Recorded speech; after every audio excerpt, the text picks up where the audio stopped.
terrific. Ugh, do you think we'll all be ready by next Friday night? Oh, yeah, I think you could open the Ice Festival right now. You're perfect. Okay, if I'm that perfect, I think I'll try flying camel. Hey, wait a minute. The last time you tried that, you sprained your ankle. Oh, Mother, you're such a worry bird. My ankle hasn't bothered me in weeks.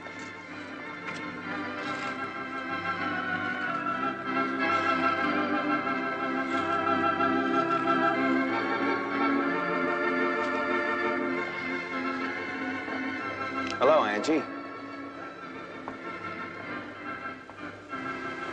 My God. Doyle? In the flesh, babe. Nice of you to recognize me after so long. I never thought I'd see you again. Yeah, that figures. You know, but they do let you out of prison when you've served your time. Hey, you look good. 10 years didn't hurt you a bit. Mother, I'm finished. I'll be with you in a minute, honey.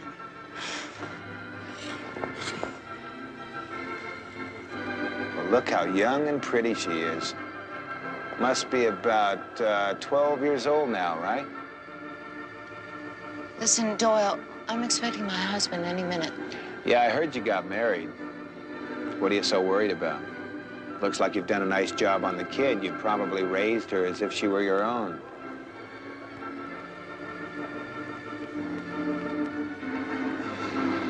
Doyle, that's my husband. Would you go? Doyle, please go. Okay, doll. But you'll be hearing from me. You can count on it.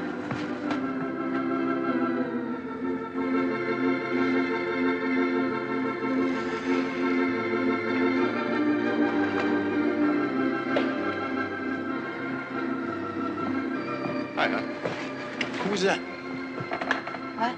The guy I just passed. You were talking to him. Oh, I think he was one of the parents. I don't know his name. Oh. Hi, gorgeous. Oh, Daddy, I'm starving to death. You know, I'll bet you haven't had anything to eat for half an hour? More like 10 minutes. Chocolate bars don't count. Right. So why don't you go change, and I'll buy you and your mom 2 of the biggest cheeseburgers in this whole town. You throwing a vanilla milkshake? You got a deal, pretty face. See you guys outside the dressing room. Okay.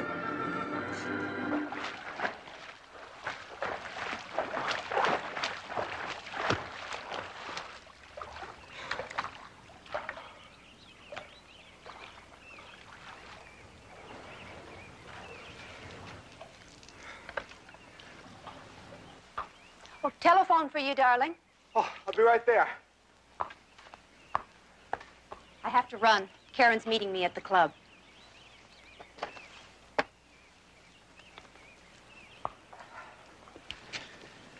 Hello? Bentley, William Bentley? Yes? Who's this? Never mind. Just listen carefully. I'm calling about your daughter, Kathy Ann Bentley. She wants to come home. What? What kind of sick joke is this? Now, this is no joke. It'll cost you $250,000, Mr. Bentley, if you want to see your daughter back alive. My daughter was kidnapped 10 years ago. What are you, some kind of psychopath? My name's Scorpio. Now, do you remember me? Scorpio. That was the code word used by the kidnapper after he abducted our baby daughter from the park nearly 10 years ago. As I remember from the newspapers, the ransom was never paid. I delivered the money as he requested, but it was never picked up. We never heard from the kidnapper again, and no trace of Kathy Ann was ever found. After a while, we assumed she was dead. Mr. Bentley, who else knew that code word? Just myself, my wife, and Mrs. Jennings, the nanny, who was with our baby when she was taken from the park. What about the police? I know what you're thinking. That someone found out about the code word and is trying to cash in on it now. I followed the kidnapper's strict instructions and told no one, not even the police. What about Mrs. Jennings, the nanny? She was heartbroken. Besides, she died nearly 3 years ago. Mr. Bentley, why come to me? I think this is a matter for the police or the FBI. My wife knows nothing about this call. You can imagine what it was like for her 10 years ago. police and FBI agents constantly in the house. And in the months afterwards, when the crackpots and the ghouls started calling, all the false hopes and the bitter disappointments. How awful that must have been for her. I can't put her through that again. Mr. Bentley, I'd like to help you, but I don't want to get your hopes up. Mr. Jones, in my mind, I've buried our child years ago. But if there's any chance at all, I've got to know, Mr. Jones. Honestly, darling, I still don't understand why your secretary couldn't have bought the present. It's an anniversary gift, and it needs your special touch. Nobody else has your taste. No, you flatterer. I'll do my best, okay? Who's this? Just some business associates. I thought it would be more convenient if I had them meet me here. Laura, this is Barnaby Jones and his secretary, Betty. How do you do? Pleased to meet you, Miss Bentley. Oh, my, you have a beautiful home. Thank you. Well, I must be on my way. Have a good meeting, everyone.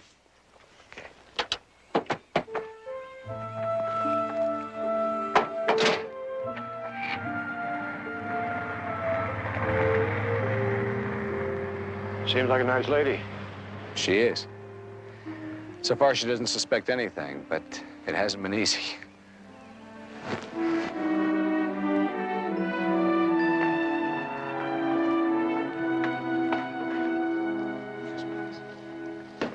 Have you raised the money?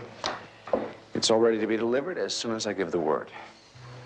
When a man calls, I want you to tell him that you're having trouble getting it. You want me to stall? For as long as we can safely do it. We need the time so that we can get a line on who the extortionist is. All right. Anything else? Yes, tell him you want proof. Anything that would prove that he had your daughter. After all these years, how could he do that? If he's genuine, I think he'll come up with something. Oh, that must be JR. May I?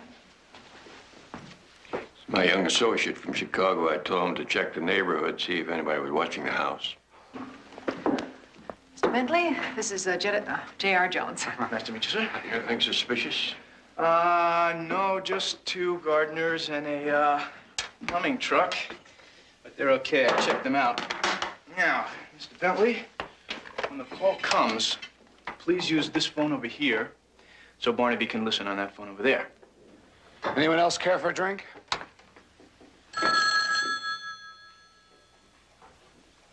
3 minutes early. He's anxious.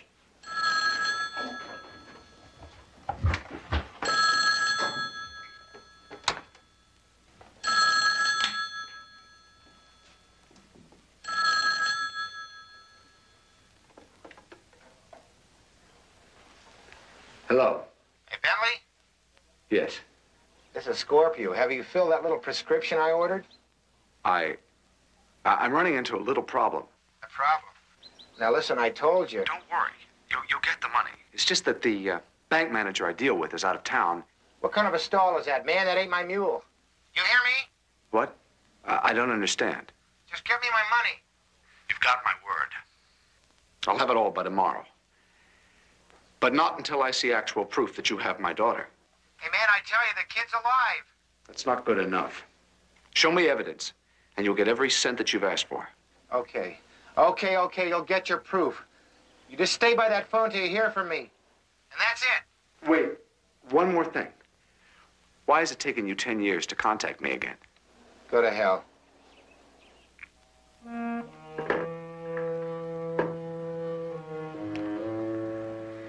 He didn't sound like he was bluffing. He said he would show me proof. Well, then if it isn't a trick, that would mean that... That Kathy Ann's alive.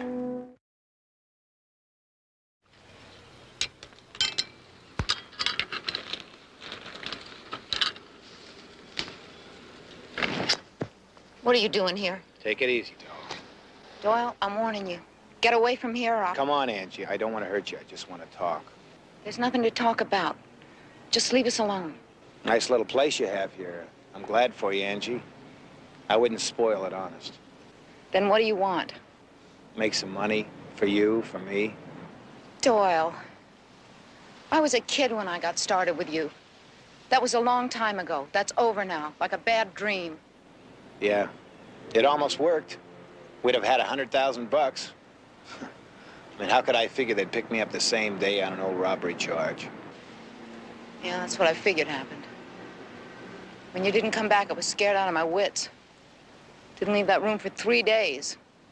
Not until Kathy ran out of food. Angie? Why'd you keep her? Well, what else was I supposed to do? I didn't want to go to jail. I couldn't take her out in the street. Everybody was looking for her. And after a while, the people in that building, they thought she was mine. I wanted that child. Yeah, well, it all turned out okay. I was a little worried for a while. I thought they'd nail me for kidnapping, too, if they picked you up. As it was, they just shipped me back to Tulsa, locked me up for close to 10 long ones.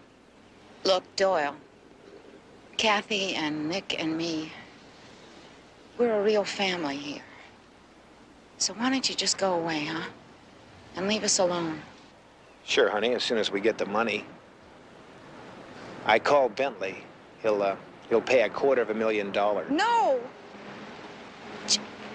She's my child now. You can't take her away from me. That's just it, you see. You don't have to lose her. All we've got to do is show him we've got her. No! Then I pick up the cash. No! Then I disappear. No! Bentley, he never has to get near Kathy. That's the way I've got it figured. I said no!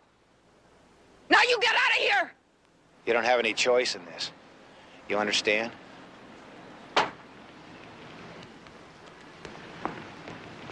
What's going on here? Is there some trouble, Mrs. Harding? Oh, it's just a friendly disagreement, ma'am. Mrs. Harding, next time, leave the heavy chores to me. And just tell your husband, talk it over with him if you want to, and I'll be back later. Bye, ma'am. Well, what was all that about? Oh, nothing, really.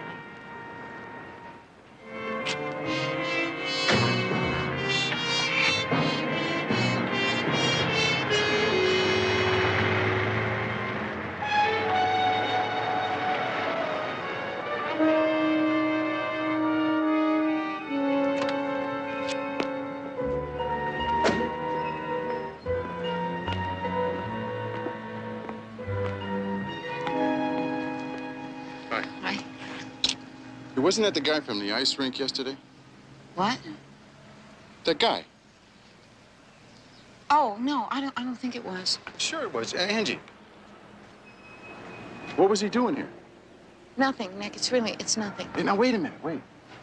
What's this all about? Who was that guy? He's a guy. He came around here and he asked me if he could do some work or... Angie. I don't buy it. I can tell when you're lying, and you're lying. Nick, leave me alone. Come on. Hey. Why can't you tell me? Because it's not important, honey. It's not important. Angie, when I met you, I never asked any questions about you or Kathy. What are you talking about? Is he the one? No, Nick. He is. I can see it on your face. He's Kathy's real father. Nick, no. Isn't he? No, he is not. Leave me alone. I don't want him around here anymore, you understand? It's just that the bank manager I deal with is out of town. What kind of a stall is that, man? That ain't my mule. You hear me? What? I don't understand. Just give me my money. You've got my word. You want to hear it again? No. The more we hear it, the more frustrating it gets. Jedediah, that mule expression, did you ever hear it in Chicago street talk? Mm-hmm. Sounds more like it should come from your neck of the woods, Barnaby. Well, check it out with your law classmates while I... Gentlemen, I do believe I have struck pay dirt. Well, she's not only beautiful, she's got talent. What is it, Betty? You remember my friend who's the lexicographer at the university? Oh, yeah, it's in a dictionary. I never thought of that. Well, no, his specialty is prison slang. And he really pinned the tail on that demure expression. Where's it from? He's heard it used mostly by convicts in southern prisons. It means, I don't buy your lies. Yeah, it's possible that the caller could have spent some time in prison and still uses the jailhouse slang. It might be where he's been for the last 10 years, serving time. Sure would explain why it took him so long to contact Bentley again. Hey, he could have been arrested on another charge right after the kidnapping, which would explain why he didn't make the pickup. Barnaby, if he's been in prison all this time, then is Kathy Ann dead? Maybe. Maybe not. Why don't we cut out all this talk and call Lieutenant Biddle? He's about to do us a tremendous favor.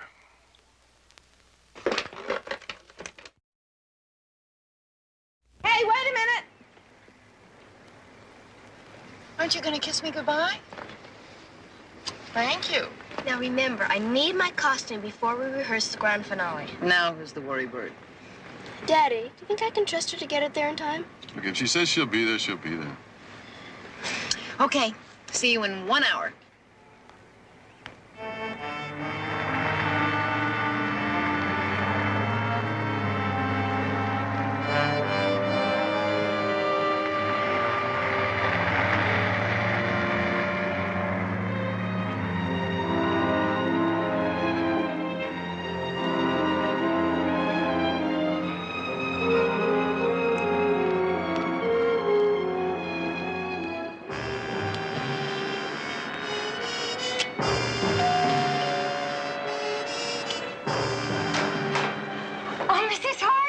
Mrs. Morrison, I hope I'm not disturbing you. No. You said that I could use your sewing machine? Oh, of course. Come on in. I just put some coffee on.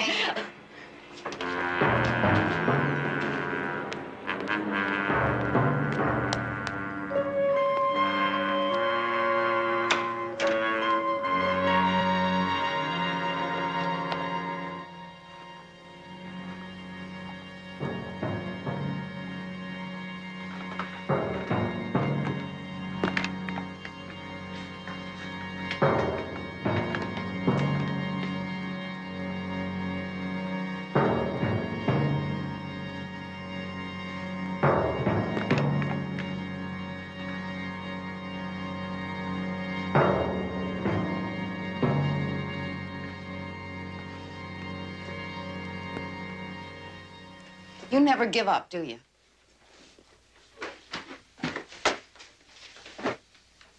Just pretend you never saw me. You're not out of here in 1 minute. I'm calling the police. Tell them all about Kathy Ann Bentley. Why don't you just save us both a lot of time and tell me where you keep the baby's clothes? What baby's clothes? The clothes the kid had on the night I snatched her. I burned them. You what? I burned them. That was stupid. No, it wasn't. Don't you see, Doyle? It's not going to work. There isn't one thing that connects Kathy with the Bentleys anymore. Nothing.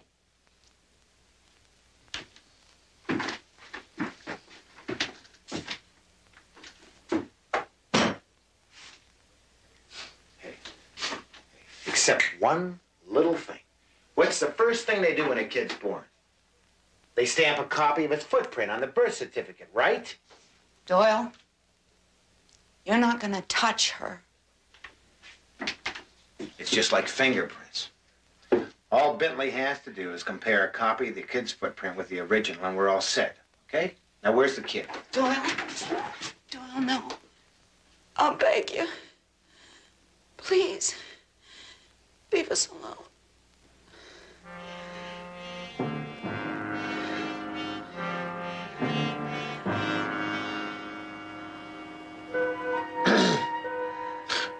Okay, Angie, you win. I was always a sucker for those tears. I won't mess up your life. Do you mean it? Yeah, take my word for it. Just relax, huh?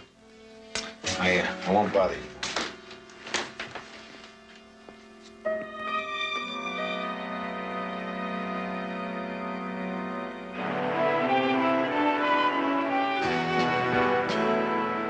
That's right, Sergeant. Let them have all the copies they need.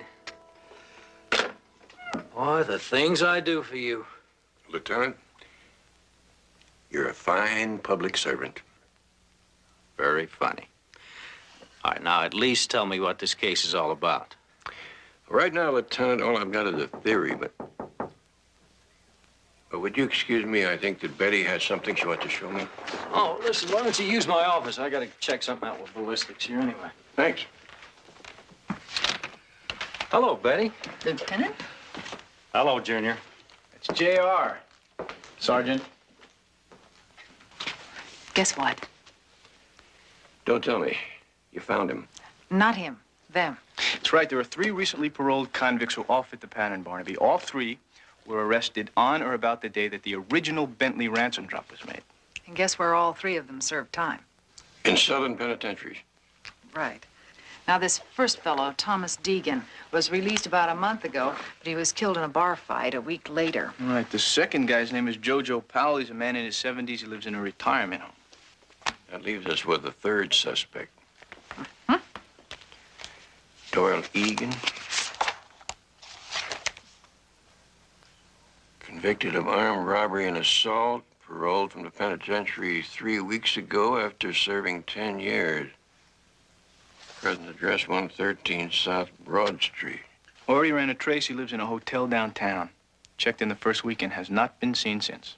Maybe you better go down there. He may have left a forwarding address with someone. I'm on my way. Call you later. Hmm. No family.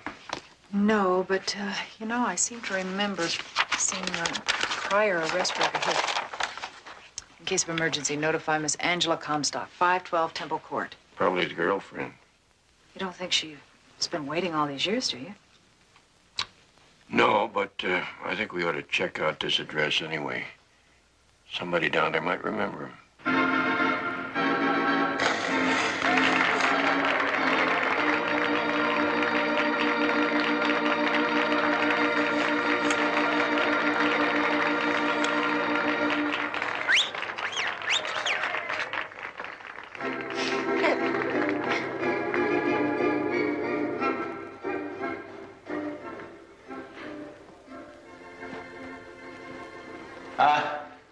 You're just the little girl I'm looking for. You are Kathy Harding, right? Yes. Well, I'm Ed Foley from the National Ice Skate Company. Congratulations. For what? Well, you've been selected as one of the contestants eligible to win a free pair of ice skates. Me? Oh, wow. What do I have to do? Not a thing. All I need is the exact measurement of your shoe size. So, if you're the winner the night of our festival, I can present you with a brand new pair of super flyers. So, if you just remove one skate, I'll get your exact size.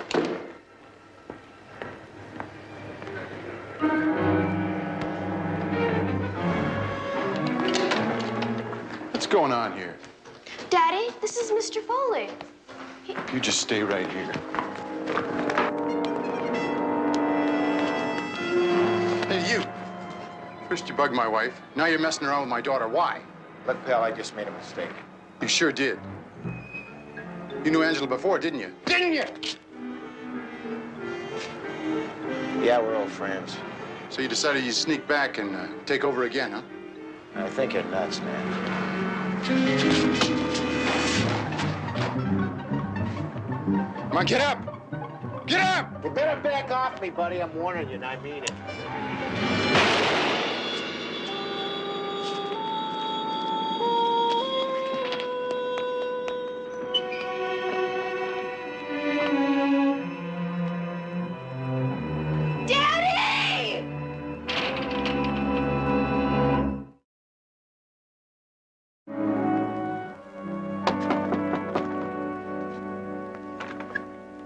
Ashley? Just going to sleep. What do you want? My name is Barnaby Jones. I'm a private investigator. We're looking for a young lady who lived here about 10 years ago. What do you want from me? Well, we thought perhaps you might have known her. Her name was Angela Comstock. Never heard of her. How can I go back to bed? Sorry to bother you, sir. Good night. Wait. Wasn't she that pretty little dark-haired thing about 19 or 20? Then you remember her? Of course I do. In fact, I used to sit for that baby girl of hers while she was working. Baby girl. Cutest little tot you ever saw. Guess everybody in this building took turns sitting for that child. She was a widow, you know.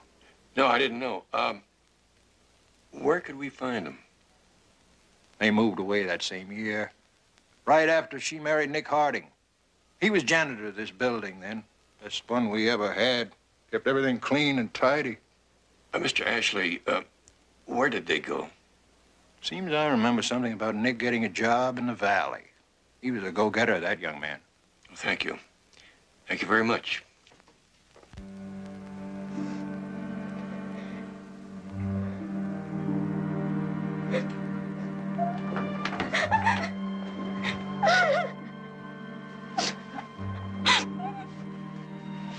Oh, Mommy, why would anyone ever want to kill Daddy? I don't know, baby. I don't know. Honey, there's so many things that I want to say to you about him. Oh, he loved you. And he was so good. He was so good to both of us at a time when I didn't know what I was gonna do. I want you to remember that. I just want you to remember that.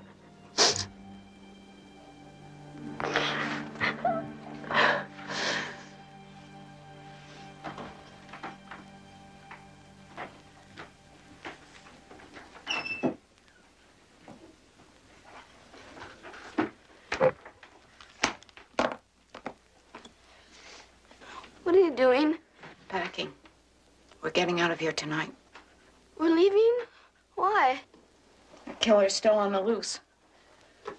Who knows what's going on in his mind? He might decide to come after us next. Why would he do that? I don't know. I'll just feel safer if we're not in this house. Where will we go? Well, we'll go up to the cabin. I thought we'd spend a few days trying to figure out what to do. And maybe by then the police will have caught the man, you know? Honey, could you finish this? I've got to go get my things.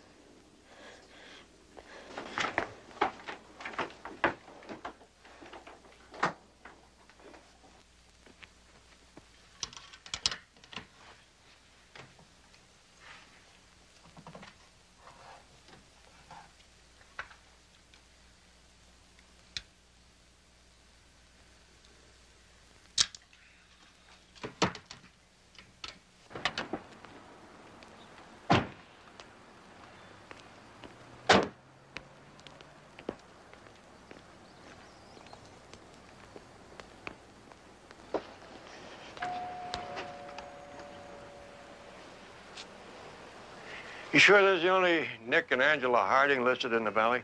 That's the only one I could find, Barnaby. It's gotta be them. Looks like nobody's home. Let's take a look around back.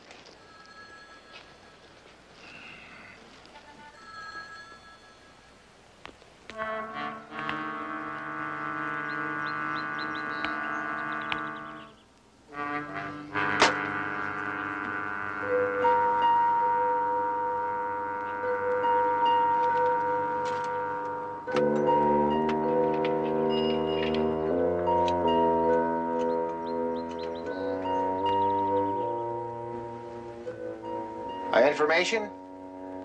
The Lake Crystal area. I'd like the number of Nick Harding, 22 Lake Crystal Road.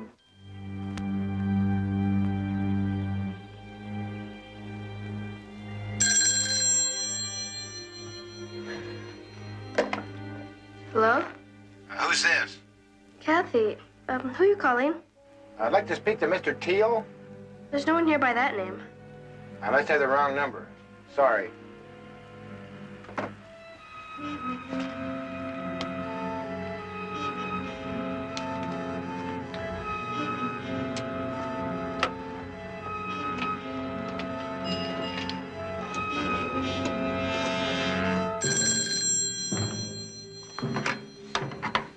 Hello?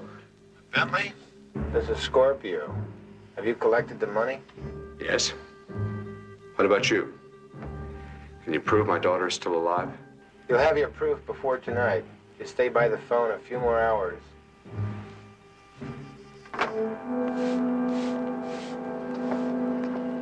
Morning. Good morning. We're looking for the Hardings. You happen to know what time they might be home? Didn't you hear the awful news? About what? What news? Mr. Harding was shot dead last night outside the ice skating rink. No. No, we didn't hear that. What about Mrs. Harding and her daughter? Unfortunately, Kathy was there at the time. She took it terribly hard, poor little thing. Maybe that's why Angela took her away so suddenly. When was that? Late last night. They drove off without telling a soul. Do you know of any relatives that Mrs. Harding may have turned to in her grief? No, I never heard her mention any. What about luggage? Do they have any? I counted 2 suitcases. And you saw them go? Well, through my window when I heard Angela packing up the car. But you can't tell anything about suitcases. And they were all bundled up in those heavy jackets. Heavy jackets? In this season of the year? Must have been headed for someplace cold. Maybe they were headed for the mountains. Why the mountains? Because that's where Mr. Harding bought a cabin a few years ago. They were always driving up there on their vacations. You wouldn't know the address, would you? No, but I do know it's somewhere in the Lake Crystal area. Much obliged. Thank you. We head for Lake Crystal? Just as quickly as possible.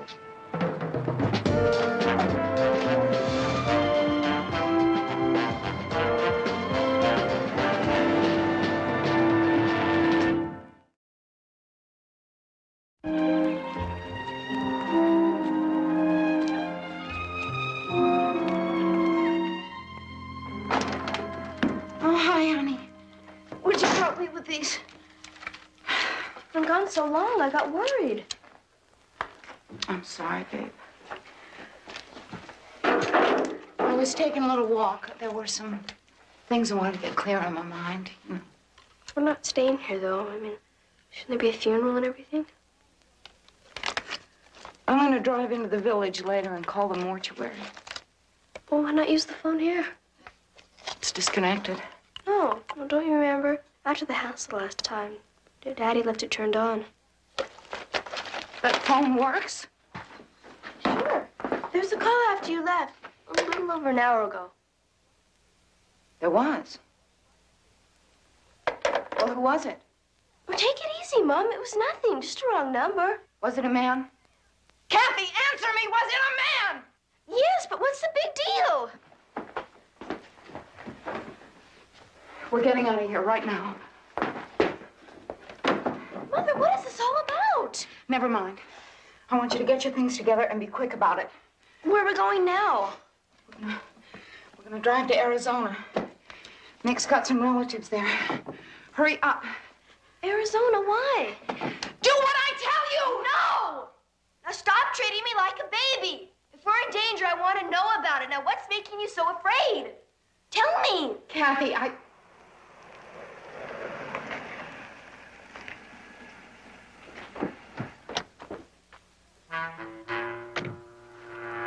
Kathy, go to your room. Why, what's the matter? That's him! That's the man who killed Daddy! What's he doing here? Listen to me, Kathy! Kathy! Listen to me. There is nothing to be afraid of. I'm going to get rid of him. Now, I want you to go into your bedroom and lock the door and don't come out till I tell you. You understand me? Yeah, Lake Crystal. Have you heard anything? Gotta go, Betty. Looks like Barnaby got what he wanted. See you later. Bye. Harding Place is 22 Lake Crystal Road. That's about 3 miles from here.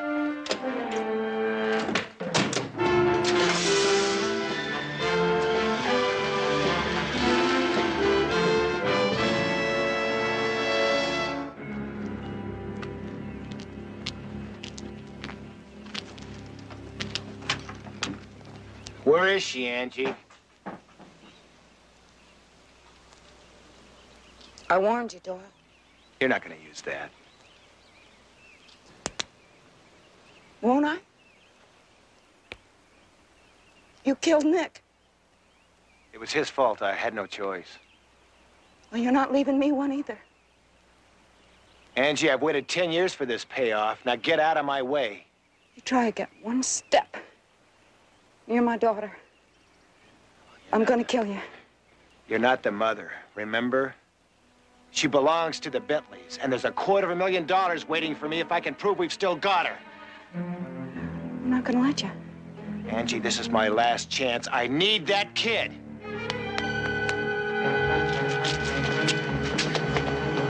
Run! Kathy, run! Stop him, please! Is that Egan? Yes! Stop him! Call the sheriff. I'm going after him.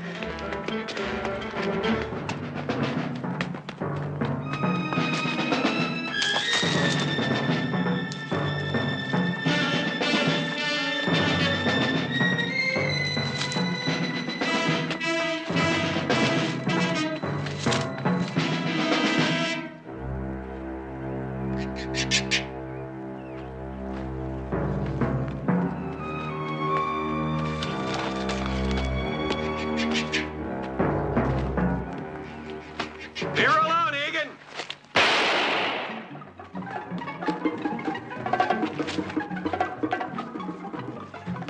Freeze.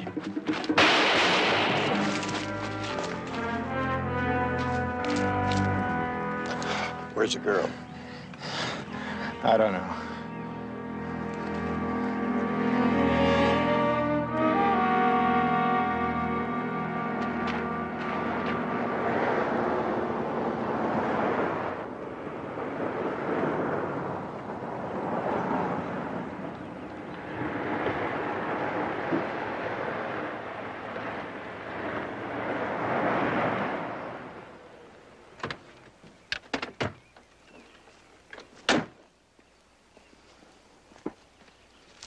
Mr. and Mrs. Bentley, this is Sheriff Colton. How do you do? How do you do? Sheriff, is our daughter safe? We sure hope so, Mrs. Bentley. Well, could I see her? You don't know how long we've waited. I'm sorry, Mrs. Bentley, but I'm afraid I can't do that. What's happened to her? The truth is that your daughter is out there somewhere. I don't understand. Kathy Ann has just found out that the woman who raised her for the past 10 years is not her mother. I think that she's a little mixed up and scared. That thing we talked about earlier, I think we ought to try it. All right, Mr. Jones. You have another idea, Mr. Jones? The only mother that Kathy ever had is up there in that house. I think she has a chance of talking her out of her hiding place. What if she won't do it, Barnaby? Mr. Jones, you've got to get her to try. I think she might if you ask her.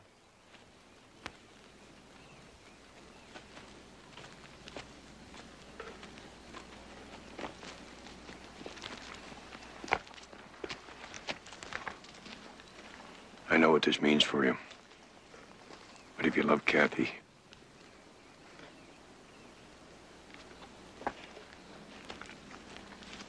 Mr. and Miss Bentley, Angela Harding. Please find her for us.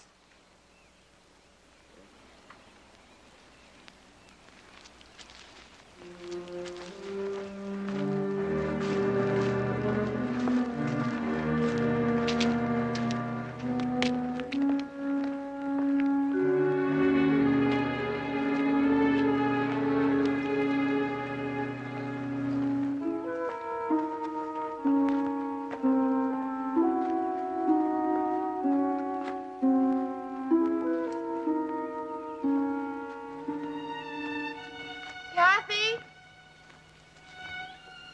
Kathy, it's me, baby. Please, honey. Don't be afraid. I know you're somewhere near here. Kathy, I know how scared you must be. I am too. I knew my lies would catch up with me someday. Now they have. The only thing I never lied about was my feeling about you. Kathy, I love you. Please, honey, don't let the last few days spoil the memories we have. All the good times we had. Kathy, I wanted to be your mother because I loved you so much. Come on, baby. I'm not gonna leave here without you. Whatever happens, we'll face it together. I just want you to be safe and happy.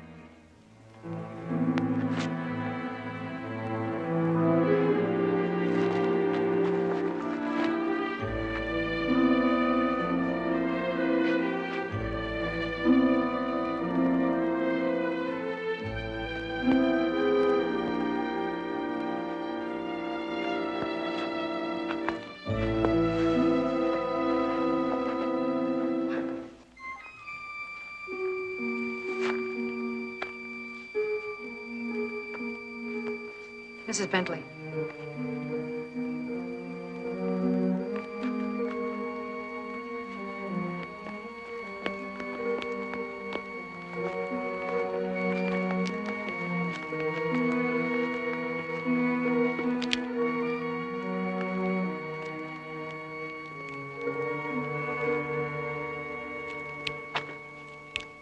These are your parents, Kathy. Kathy Ann. I want to stay with you. You can't. You belong to them. Now you show them that I did a good job.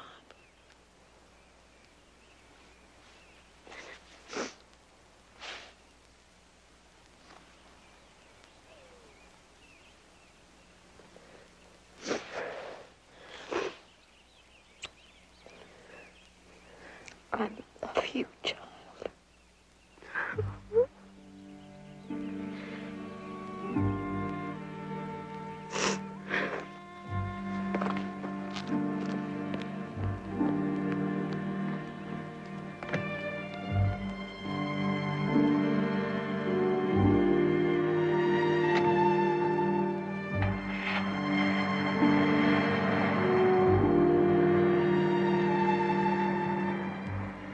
You'll be seeing her again. That's a promise, Kathy.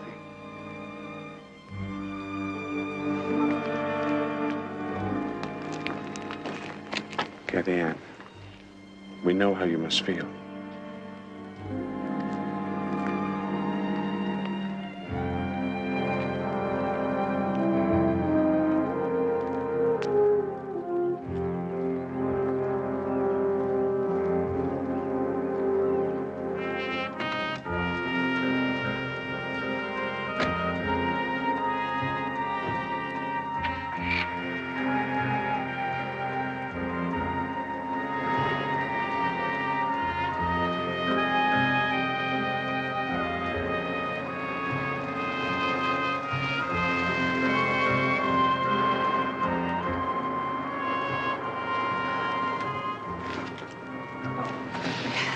Here.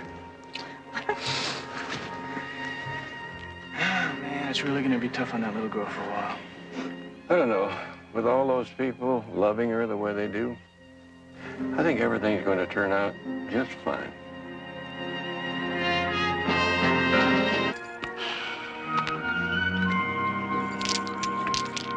When are you coming back, Les? Oh, I don't know, Cassie. I guess when your dad gets another load of Bronx in, he wants me to break. It sure is obvious you're not ready to take my job away. Very funny. Next time, paint an X on the wild ones. Okay. I guess I'll have to fix this later. Are you leaving right now? No, I'm gonna go check some fence first, and then I think I'm gonna run into town and say goodbye to a couple of the guys. But I'll see you before I take off, okay? Okay. Wait. Oh, Dad made out your check. Oh, beautiful. Hey, thank you. Think I'll have to stop by the bank and pick up some traveling money. Gonna say goodbye to a couple of the guys, huh? You know us cowboys, sweetheart. We only kiss our horses. Come on. I've seen some of the girls in the San Leon bar. I can see why you'd prefer your horse. Come on. Hey, hold on there, lady. That's a big 10-4, lame duck. Hey, you forgot to autograph my cast high rider. Come on. 10-4, lame duck. I'm gonna write some kind of neat graffiti on that shin bone of yours before I leave for Shaky Town. Oh, that's Los Angeles, in case you aren't up in our lingo yet. Get back to you later, lame duck. There's a gate down out here. Going 10-10 on the side right now, and checking around the upper pasture a little bit. High rider clear. 10-4 and 10-10, lame duck clear.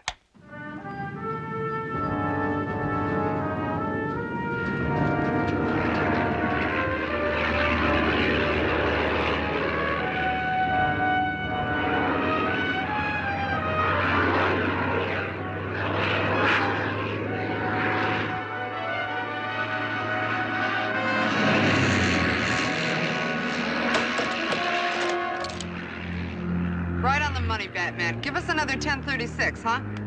Just look at your Mickey Mouse, baby. Make it for 917.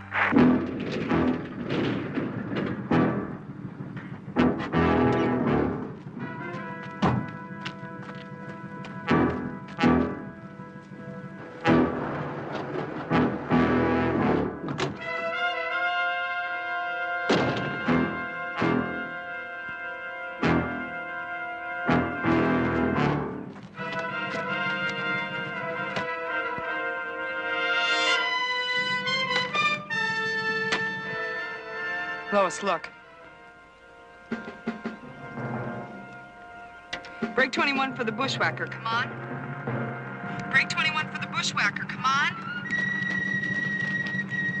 You got the bushwhacker, come on. You've got company, bushwhacker.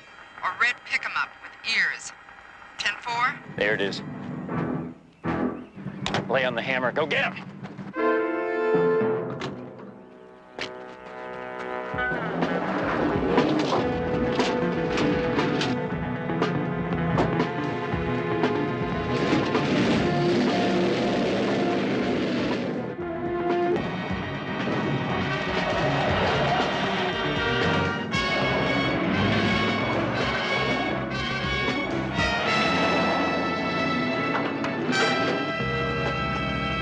Break 21 for lame duck. Come on, come on. Break 21 for lame duck, please, come on. Is that you, high rider? Come on.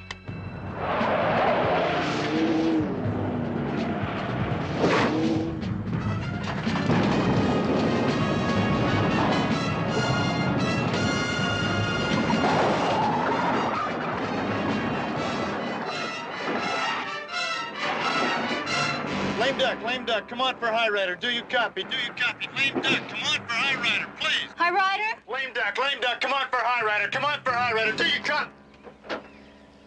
You're belly down in dirt, buddy. Why don't you step on out here? Come on, get. Hey, man, what's going on? What do you want with me? Sonny, let him go. Come on, let's get out of here. What's going on? What do you want?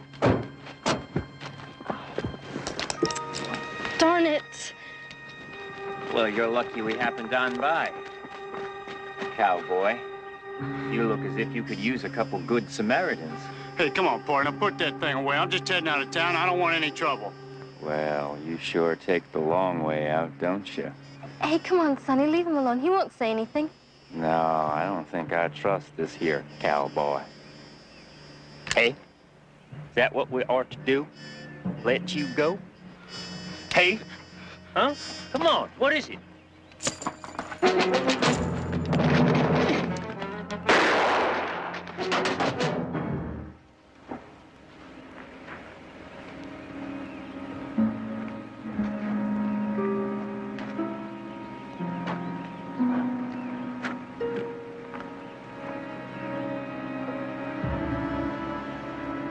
Well, you saw what he did.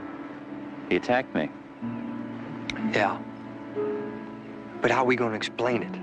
Just keep a cool head. All we do is get rid of this. All of it. Fast.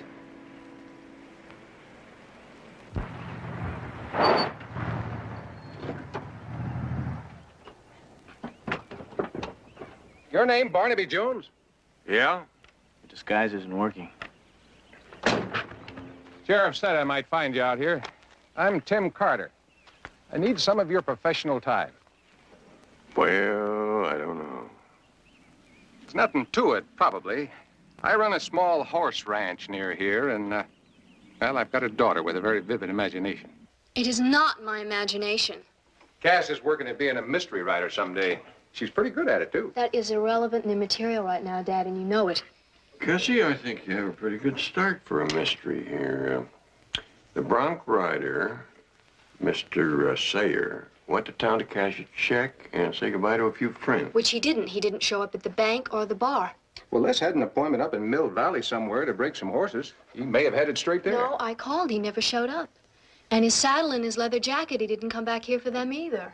Well, you and the sheriff checked this out. What'd he say? Well, we checked around town, looked over the ranch. Nothing. That's when your name came up.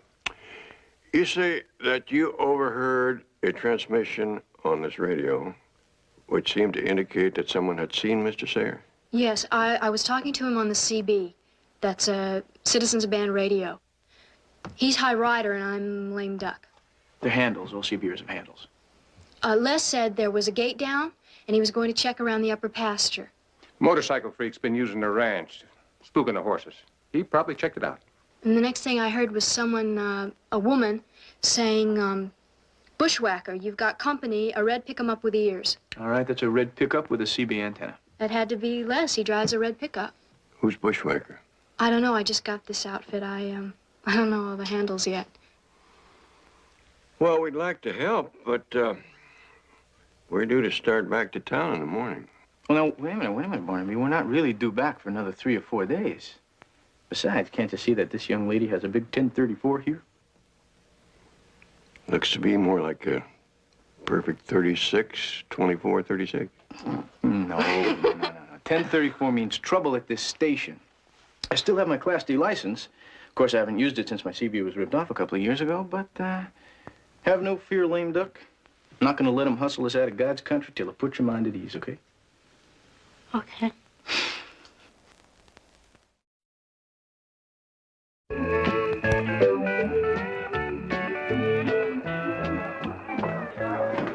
Walt, listen to me.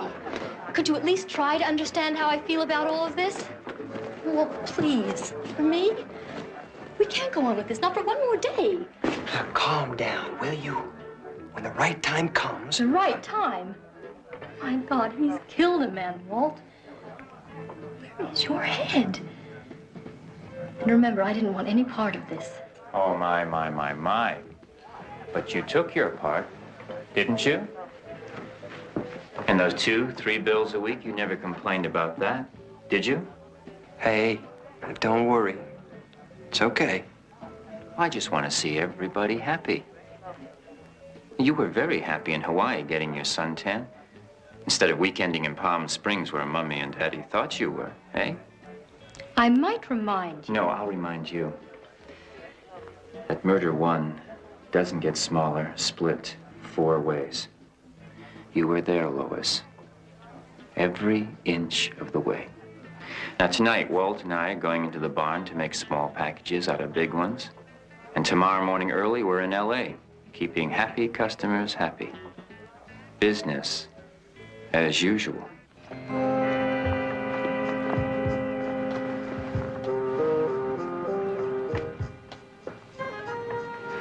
I would say that some red-painted vehicle ricocheted against here and wound up down there.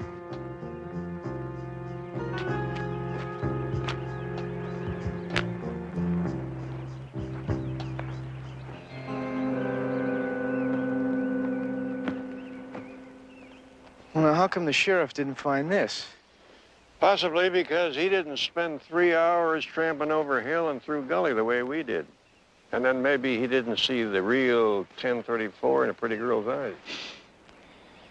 Well, whoever plowed in here was really moving. By the looks of the road on those turns over there, they were digging in all the way. He probably had to have himself dug out and towed. Record of that ought to appear on some towing company's books. Yeah, or an ambulance. Possible. When we get back to town, we'll check out this paint with the truck agency. See if it matches the year of Sayer's truck. I'll pull something here. Here's another little something. Piece of broken bottle, huh? No, I don't think so. Looks like optical glass. Be sunglasses.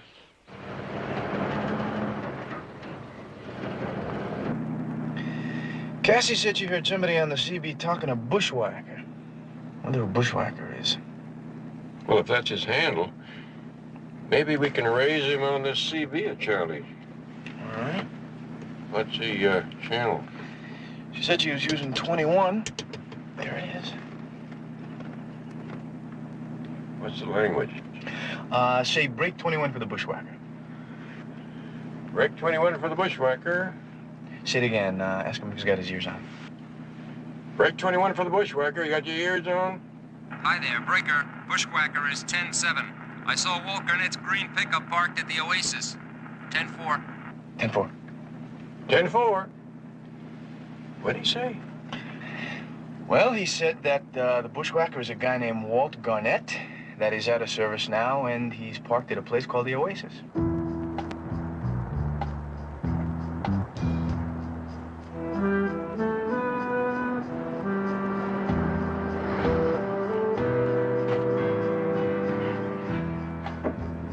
You check that paint sample with a dealer. I'm going to see if I can corner a Bushwhacker. Right, good luck.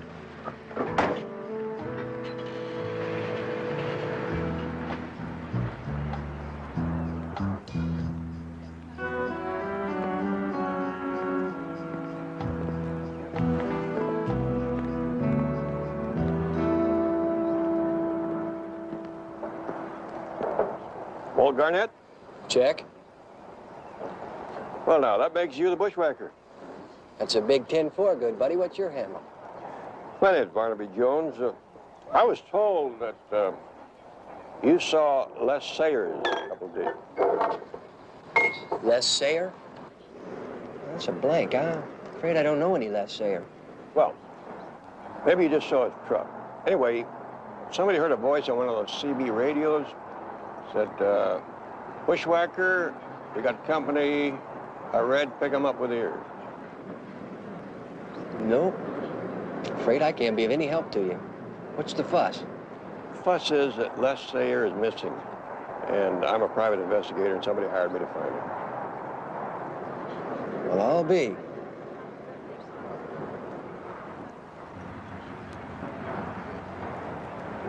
Well, thank you very much.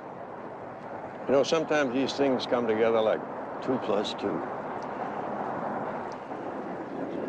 Sometimes it takes a day or two longer.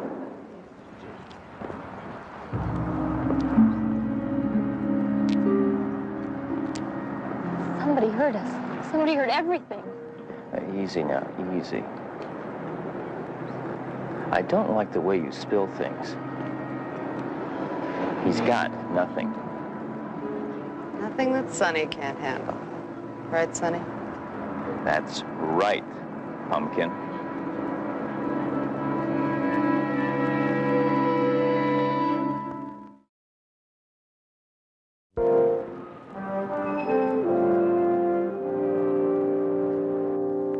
And you say the paint matches Sayers' truck? Fire engine red is what the color check calls it. Now, Tommy, I would say the water is rising too fast to say it hasn't been raining somewhere. I agree with you, Barnaby. And it looked like there'd been a high-speed chase. Well, that's a guess. But if Mr. Sayer knew the ranch this well... He sure wouldn't have been trying for any quarter-mile record in that spot, slamming trees and winding up stuck in a gully. Well, we'll get on it with the towing companies and ambulance services in the area.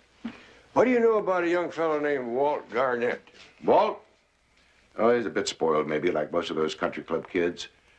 No real complaints, though. Why?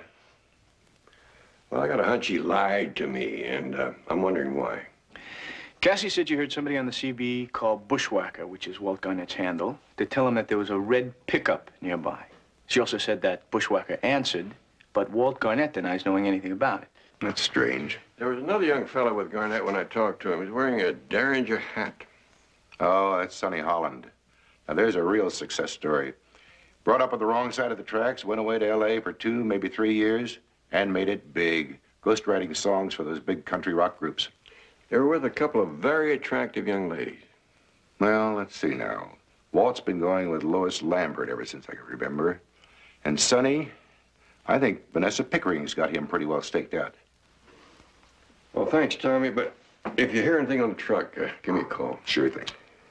JR, let's go and continue to poke a stick in the hornet's nest. Okay.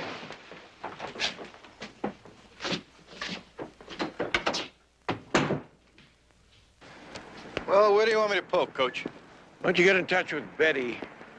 Tell her to call some of our friends in the music business. Check out Sonny Holland? Yeah. Let's see what he's got playing on the old jukebox. Please, Walt. That detective's going to find out about Sonny, about all of us. You're talking crazy, Lois. Don't flip out on me now, baby. What happened to us? I loved you. I would have done anything for you. Do this for me now and get off my back. No. I want you to do something for me. I want you to go to the police with me now. Lois, you're out of your mind. Do you want to go to prison? Well, then, let's go away somewhere where nobody can find us. Sure. How would that look? You just gotta wait it out. Wait, for what? For Sonny to kill someone else? He'll do it. I know he will. Hey, what's going on here, huh? What's happening? Two of you are looking very serious all of a sudden, huh? Just talking. Lois wants to go somewhere, and thought we'd take a ride. You're reading my mind. I was just going to suggest, look, why don't we grab a couple six-packs and some deli and kill the afternoon to lake, huh? I don't feel like it. Oh, come on, honey. I mean, what could be better? Listen, if there's anyone who needs some relaxing, it's you, Lois. Come on. We'll have to go by and pick up my suit. Hooray.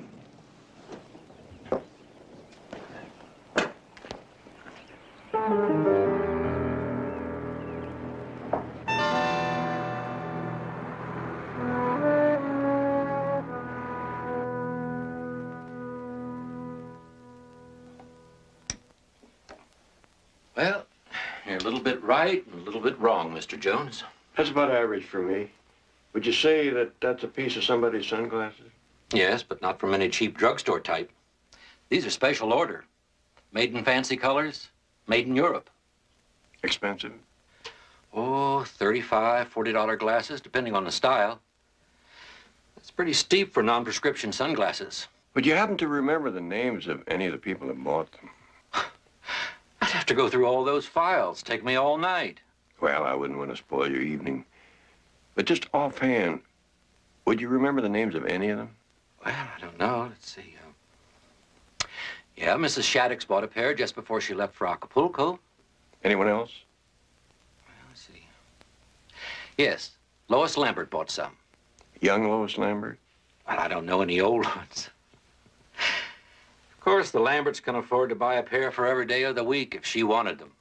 You know her? I saw her once. Pretty little thing, as I recall.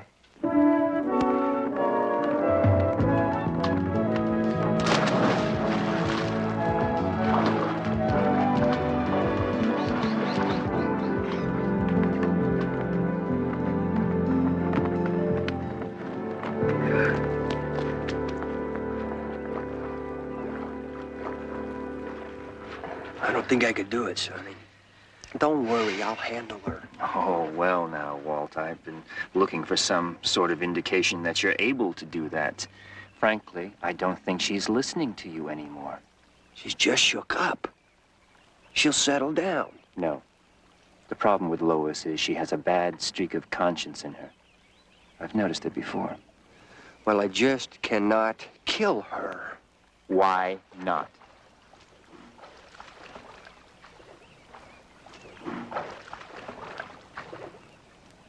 Look, Lois wants to go away.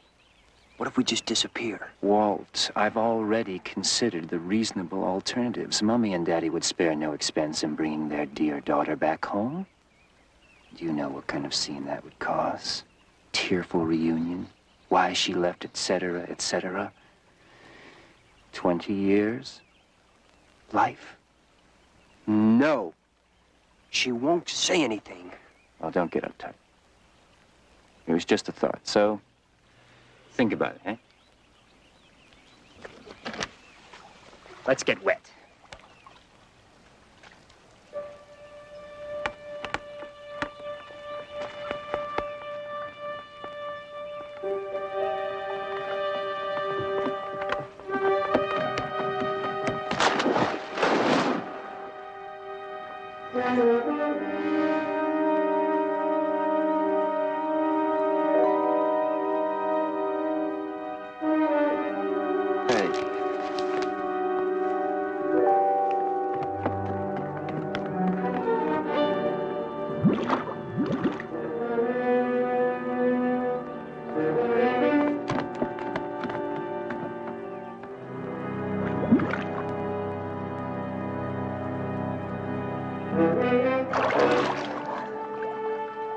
Like I said, no choice.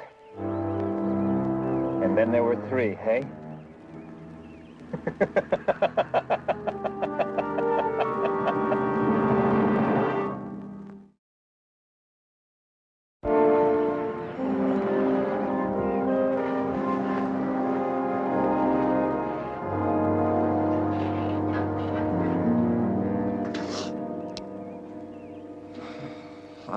I don't know. I guess she just dove in. We weren't watching. Then when we didn't see her, we dove in, and we couldn't find her. And then we saw her like that. Take it easy, son. There just wasn't any way we could have gotten here in time to help. I know. There's nothing anybody could have done. Lois was already dead. Look, why don't you two take Walt on home? Get the rest of this later. Barnaby, I'll be with you in a minute. I got to make a call in. Oh, Mr. Holland? Yeah. Could I talk to you a minute? I don't really feel much like talking now, you know. Yeah, I understand. I called the sheriff. I was looking for Lois Lambert's address, and I heard about the tragedy out here. Tragedy is too small a word for it, Mr. James. Jones. Well, to be very honest with you, mister, your name doesn't mean one hoot in hell to me right now, after what's happened here. Yeah, I suppose not. Was Lois a good swimmer? Sure. Oh, God, don't ask me what happened. If I knew what happened, maybe I could have got there sooner. She bumped her head, probably. I don't know. I guess you four were very close. Yeah. And it doesn't make it any easier. Wonder if you could tell me something. Was Lois upset about anything? Earlier, when I saw her at the Oasis, she seemed nervous. Seems like so long ago. Oh, yeah, she and Walt had one of their famous 5-minute arguments. There's nothing to it, except that I bet he wishes he could have another one with her right now. What's the sudden interest in Lois? I have a one-track mind. It makes a lot of whistle stops at a lot of places. I'm still looking for Les Sayer, and a little something that I found seemed to lead me to Lois Lambert. I hate to derail you, mister, but Lois and missing men don't belong in the same conversation. She was one of the few truly nice girls around here. So you'll have to excuse me.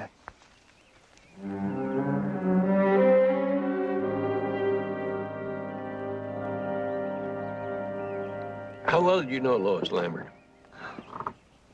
Just to say hello to. An accident there at the lake? I don't know. Jedediah made a couple of explorative dives. There's nothing down there but 10 feet of clear water and 100 friendly minnows.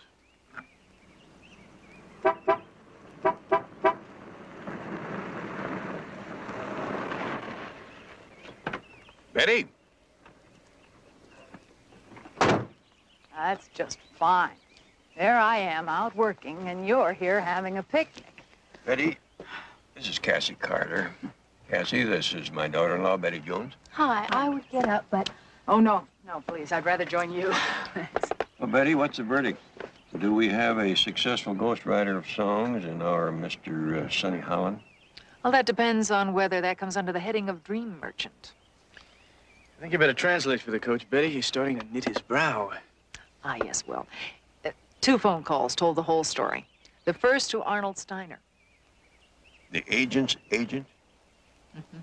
He told me that Sonny Holland was a standing joke in Los Angeles 3-4 years ago. He was trying to sell simply atrocious lyrics to recording artists. Of course, they closed the door on him fast. Do you mean to say Sonny Holland isn't... Well, what about the second call? To Lieutenant Biddle. It seems Mr. Holland started peddling marijuana instead. He served time on charges of dealing narcotics 2.5 years ago.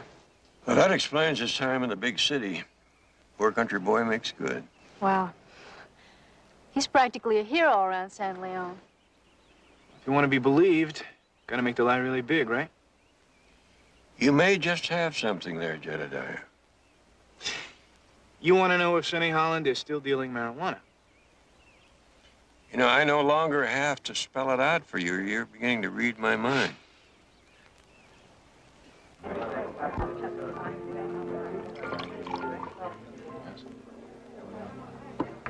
Sonny Holland? Yeah? Got a little treat for your digestion. Like to talk some business. I don't know you. You should bug off, huh? Well, we can discuss money first. We'll do something about your manners later. I'm used to privacy. No, I don't care what you're used to. This is about as private as it gets. Who the hell are you? Vince Pinjo. You ever heard of him? Sorry, Vince, we never heard of you. Nobody hears of me unless I want them to hear of me. That's the way I run my business. You in the music business? That's my line. It may be your line, pal, but it ain't your business. Look, save the banjo strumming for the Hicks, huh? Look, I heard about your operation. I know it's regular. I know it's dependable. That's what my people want. And they're willing to pay you up to twice what you've been getting. You read too many comic books. Who sent you? Big Richard. And he doesn't like to be thought of as comical. That's interesting. When did you talk to Big Richard? Yesterday. Big Richard's in the joint. 10 to 20. You know, that's the trouble with doing business with you guys in the sticks. You're out of touch, you know that? The lawyer got him a new trial. He's been back on the streets for 2 weeks.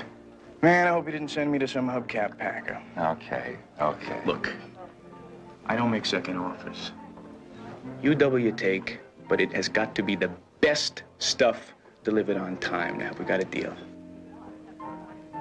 I'll talk to you about it tomorrow. I'd like to call my people tonight.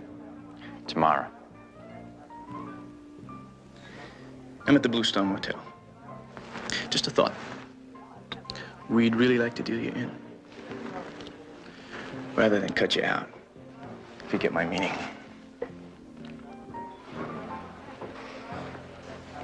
Think he's on the level?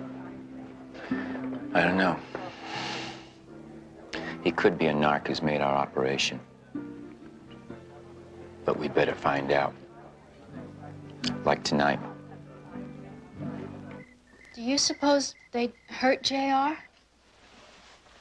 I'm sorry he decided to hole up in that motel. It's risky. I believe that runs in the family.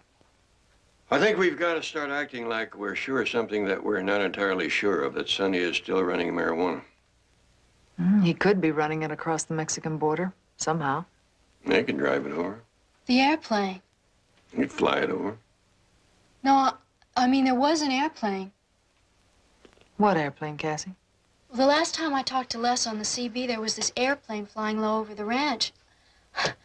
I usually don't think anything about it because they often fly over here in their pattern for San Leon Airport. What was unusual about it? Well, it sounded so low, like it was slowing down to land or something. It could have been a drop. Les saw it. And somebody saw him at the upper pasture. That's what they meant by, you've got company. Do you think they might have killed him? There was a nervous young lady named Lois Lambert who might have been able to tell us, but she's no longer around. Barnaby, we can't prove any of this. And JR could be waiting in that motel to be killed.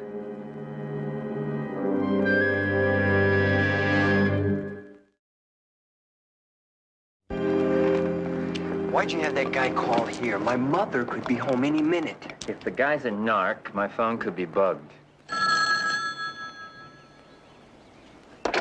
Hello? He's right here. Hang on. Yeah. Where the devil have you been? I asked him to have you call last night. What about this Vince Pengel? You mean he's on the level? Yeah, and he said you sent him. Uh-huh, go on. Find the Blue Star Motel. Yeah? Okay, thanks. No? No trouble. I'll handle it. Big Richard says that Vince Pengel is the middleman on some of the biggest deals going down on the West Coast. Cops have been looking for Vince Pengel for 2 years. So, looks like Big Richard sent us a ripe one. Big Richard sent us nothing. The crumb's a $3 bill. Cops picked up Vince Pengel in L.A. last night. Our guy's a narc. Well, we better call off the drop. They're on to us. Will you stop talking with your head empty? By now, Andy's already hedge-hopping his way here with the plane load. You got the number? Yeah, it's right here. Well, call it, my love, and ask for Mr. Pengel's room.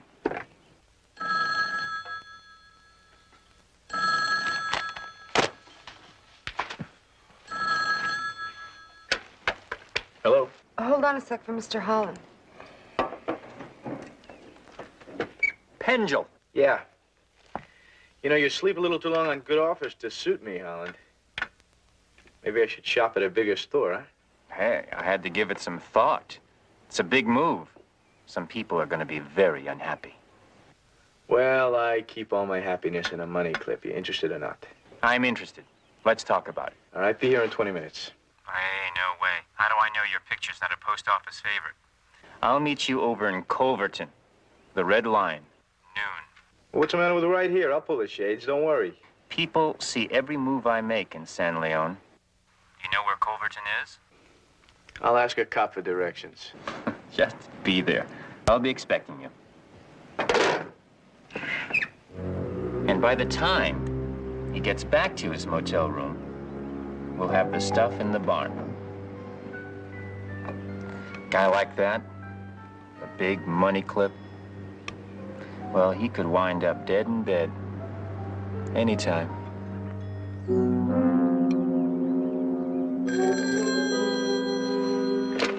Hello? Barnaby, they just called me. Yeah, I figured your line was busy. Well, Sonny's pretending to take the bait, but I think he wants me out of town, like right now. Yeah. I just talked to Lieutenant Biddle. I think we gave you a bad name to use. Vince Pengel was arrested in Los Angeles last night. No, something tells me Sonny knows. Well, in case he does, I don't want you to get a Purple Heart in the Blue Star Motel. So I'm sending Betty down to get you. I'll buy that. I'll be looking for her smiling face. Well, the pot is boiling furiously, and I don't know what's cooking. Sonny Holland said yesterday that he couldn't talk business until tomorrow. And that's today. We're running out of time. That's it, the time. What is, honey? 10:36, that's the time of day. That's what they were asking. Who was asking? Part of the chatter on the CB the day Les disappeared. Somebody, it could have been the same woman's voice, was asking for a 10:36. But when the guy answered her, he said something about check your Mickey Mouse. Her watch, maybe. But he didn't give the right time. He said 9 something, but it was almost noon. Well, if he didn't sign off with a 10 signal and he wasn't giving the time. Could be the date. 9 being September this month. Well, if that's today, both of my Mickey Mouse's arms are pointing almost to 12. Same time, same place, do you think? Betty, you go down there and get Jedediah. You stay here and keep that thing tuned into me. Okay. I'm gonna take a look. You'd better not use your name if they know you. What should I call you? Break 21 for Lame Duck. This is a Silver Fox. Come on. You've got the lame duck. Come on. Nothing around here but a lot of wide open spaces. I'm gonna take a drive over and look around the upper pasture. 10-4, do you want me to call the sheriff? Come on. I wouldn't do that, Lame Duck, until I find out whether I'm chasing a wild goose. 10-4, this is Lame Duck, KUY 4696, clear. That lame duck chick sounds loud and clear. Like a base station. Yeah. The other one's a mobile. I can hear the engine noises. The signal, he's right on top of us. Cassie Carter. Somebody said she broke her leg. Lame duck? This is part of her father's ranch, you know? So, that could make Silver Fox the guy who's been looking for our missing cowboy. Sonny, the plane's due any minute. Now, we better radio them and tell them to keep going. Sure, and let them hear every word of it. You wait here and stay off that radio. I'm going fox hunting.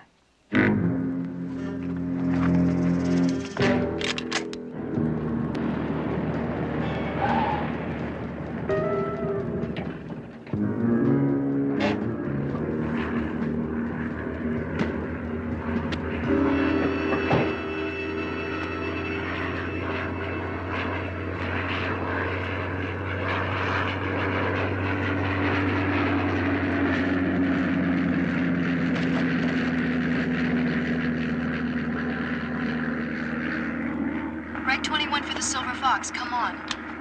Break 21 for the Silver Fox, come on. Hey there, Silver Fox, I just heard that airplane again. You got your ears up, do you copy? You just tell her that nice airplane came and went. Nothing else. Tell her. I hear you there, lame duck. I saw it. I think it's just some pilot practicing. It's like a false alarm. I'd better call the sheriff. He may have dropped something you didn't see. 10-4? You better convince her that that's not a good idea, and convince me as well. I wouldn't call the sheriff. He thinks we're all half crazy now. 10-4? If you're not back in 10 minutes, I'm calling the sheriff anyway. 10-4. That's a big 10-4. Tell her. That's a big 10-4. Okay. Now take your gun nice and easy and toss it this side of the seat.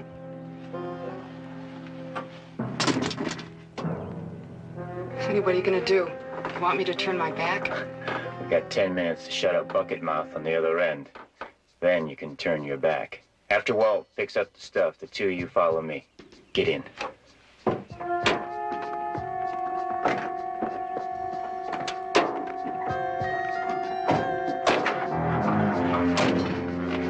Okay, Silver Fox, start driving.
All right, now just keep smiling and slide out real easy. I'm right behind you.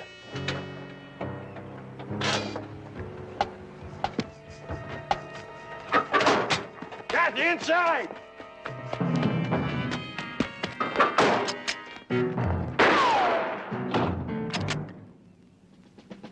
Walt, the phone line. Rip it down, quick.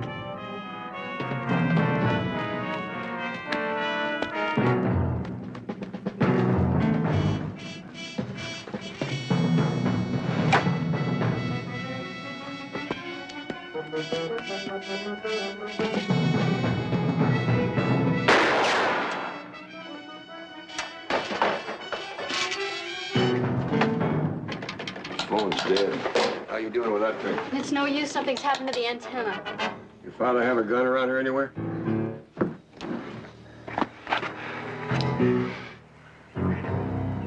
See if there's any gas in those cans. Get them, and we'll burn them out. Right.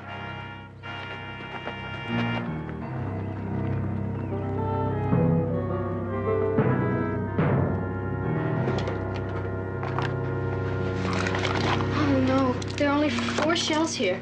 It might be one too many, or a lot too few.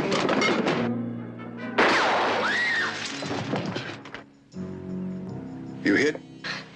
No, it surprised me. I fell.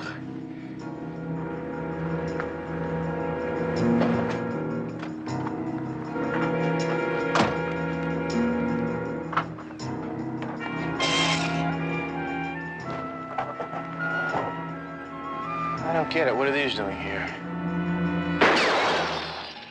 I get it. Look, get on the CB in this thing. Call the sheriff's emergency channel number 9. Okay, channel 9. Right.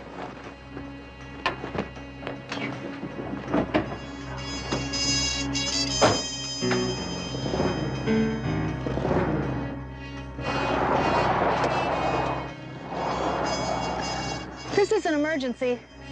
Can anyone hear me?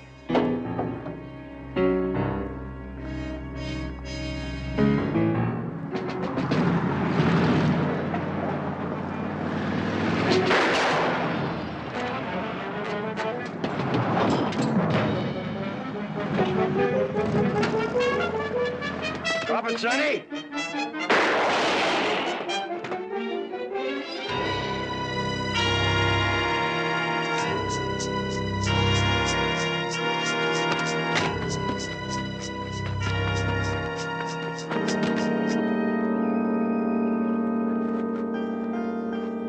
All right, get your hands above your head.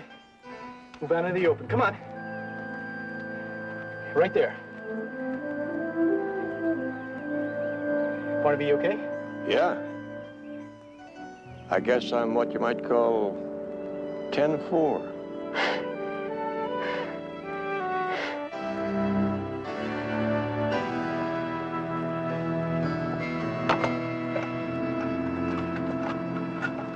Okay, give it a try. What are you saying there? Am I getting through? Coming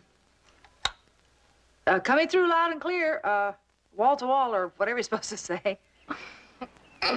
Thank you much. Come on out and modulate with us, Lady Jones. Now, who would have thought that that toy I gave Cassie would have helped you catch up with Les Sayer's killers? Good thing she had her ears on and her memory plugged in. Cassie, you know, once your cast comes off, you're going to have to change your handle. I mean, the lame duck isn't going to do anymore. Well, how about Slick Chick? You know, I just may come by here one day and give you a call. Well, I'll just answer to that. Okay. By the way, Jedediah, what was your handle? You never mentioned it. You know, you two were breaking the law by operating a CB without a license. Are you aware of that? Come on, JR. What was your handle? The crisp night air of the city carried the distant chime of a clock striking 8 as the bright lights of the community ice rink reflected off the freshly shaved surface. Inside the arena, the atmosphere was filled with the echoes of laughter, the scraping of sharp blades against ice, and the warm sense of anticipation that always preceded the annual town festival. Barnaby Jones, a Quinn Martin production, starring Buddy Epson, also starring Lee Meriwether, Mark Shera, with guest stars Gary Lockwood, Lawrence Pressman, Bill Lucking, Stacey Baldwin, special guest star Jenny O'Hara. Tonight's episode was titled Final Ransom, a story that would weave together the threads of a decade-old mystery, the enduring strength of a mother's love, and the ultimate triumph of human kindness over past mistakes. On the ice, a young girl named Kathy moved with a grace that seemed well beyond her 12 years. She glided effortlessly across the frozen surface, her eyes sparkling with excitement as she executed a series of perfect turns under the watchful eye of her mother, Angela Harding. Angela stood near the barrier, a warm woolen scarf wrapped around her neck, her face glowing with pride as she watched the child she had raised and cherished with all her heart. "That was simply terrific," Angela called out, clapping her gloved hands together as Kathy skated toward her, a brilliant smile lighting up her youthful features. "Do you think we will all be ready by next Friday night?" "Oh, yeah. I think you could open the ice festival right now," Angela replied, her voice filled with unconditional support and maternal affection. "You are perfect, sweetheart." Kathy giggled, her youthful energy radiating throughout the chilly arena. Okay, if I am that perfect, I think I will try a flying camel. Before she could launch herself back into the center of the rink, a tall, sturdy man stepped forward from the shadows of the seating area. Nick Harding, Kathy's father, had a gentle demeanor and a protective gaze that always made his family feel secure. Hey, wait a minute, Nick said with a good-natured laugh, shaking his head at his daughter's ambition. The last time you tried that, you sprained your ankle. Oh, Mother, you are such a worry bird, Kathy teased, though she looked at Nick with deep affection. My ankle has not bothered me in weeks. Nick smiled, gesturing toward the warmth of the lobby. Well, your mother is just looking out for you, pretty face. Why don't you take a short break while I check on the schedules? Angela watched her husband walk toward the office, a deep sense of gratitude washing over her. Life had been peaceful, stable, and filled with honest labor. But as she turned back toward the ice, the color suddenly drained from her face. Standing near the exit, half hidden by the dim lighting of the corridor, was a phantom from a past she had desperately tried to bury. The man wore a heavy jacket, his eyes hardened by years of confinement, yet his face was unmistakable. Hello, Angie, the man said, his voice a low, raspy whisper that seemed to cut through the cheerful sounds of the skating rink. My God, Angela breathed, her hand flying to her throat as her heart hammered against her ribs. Doyle. In the flesh, babe, Doyle Egan replied, stepping slightly closer, a cynical smile touching his lips. Nice of you to recognize me after so long. I never thought I would see you again, Angela stammered, her eyes darting nervously toward the office where Nick was still speaking with a rink manager. Yeah, that figures, Doyle said, his tone dripping with casual arrogance. You know, but they do let you out of prison when you have served your time. Hey, you look good. 10 years did not hurt you a bit. Before Angela could find the words to push him away, Kathy skated back to the edge of the barrier, entirely unaware of the tension thickening the air. Mother, I am finished for now, the young girl announced cheerfully. Angela quickly shifted her body, attempting to shield Kathy from Doyle's probing gaze. I will be with you in a minute, sweetheart, Angela said, her voice shaking slightly despite her best efforts to remain calm. Doyle leaned against the railing, his eyes narrowing as he evaluated the young girl. Well, look how young and pretty she is, he murmured, almost to himself. Must be about 12 years old now, right? Listen, Doyle, Angela whispered fiercely, her eyes wide with a mixture of terror and desperation. I am expecting my husband any minute. Please, you have to leave. Yeah, I heard you got married, Doyle said, completely unbothered by her distress. What are you so worried about? Looks like you have done a nice job on the kid. You probably raised her as if she were your own. The weight of those words hung in the air like a heavy fog. Angela felt a cold sweat break out on the back of her neck. Doyle, that is my husband coming back, she pleaded, seeing Nick exit the office in the distance. Would you go? Doyle, please go. Okay, doll, Doyle said, stepping back into the shadows of the corridor, his eyes flashing with an unsettling intent. But you'll be hearing from me. You can count on it. As Doyle disappeared through the exit doors, Nick walked up to the barrier, holding a clipboard and looking curiously in the direction the stranger had just vanished. Who was that? Nick asked mildly, placing a comforting hand on Angela's shoulder. What? Angela asked, startled by his touch. The guy who just passed, Nick clarified, looking down the empty hallway. You were talking to him. Oh, I think he was one of the parents, Angela lied quickly, her voice tight as she tried to force a smile. I do not know his name. Nick did not press the issue, turning his attention to Kathy, who was now sitting on the bench unlacing her skates. Hi, gorgeous, he said warmly. Daddy, I am starving to death, Kathy groaned dramatically, wiping a strand of hair from her forehead. You know, I will bet you have not had anything to eat for half an hour, Nick joked, kneeling down to help her with the stubborn laces. More like 10 minutes, Angela added, trying to ground herself in the sweet, familiar routine of her family life. Chocolate bars do not count, Kathy insisted with a grin. Right, Nick agreed, standing up and dusting off his jeans. So why don't you go change, and I will buy you and your mom 2 of the biggest cheeseburgers in this whole town.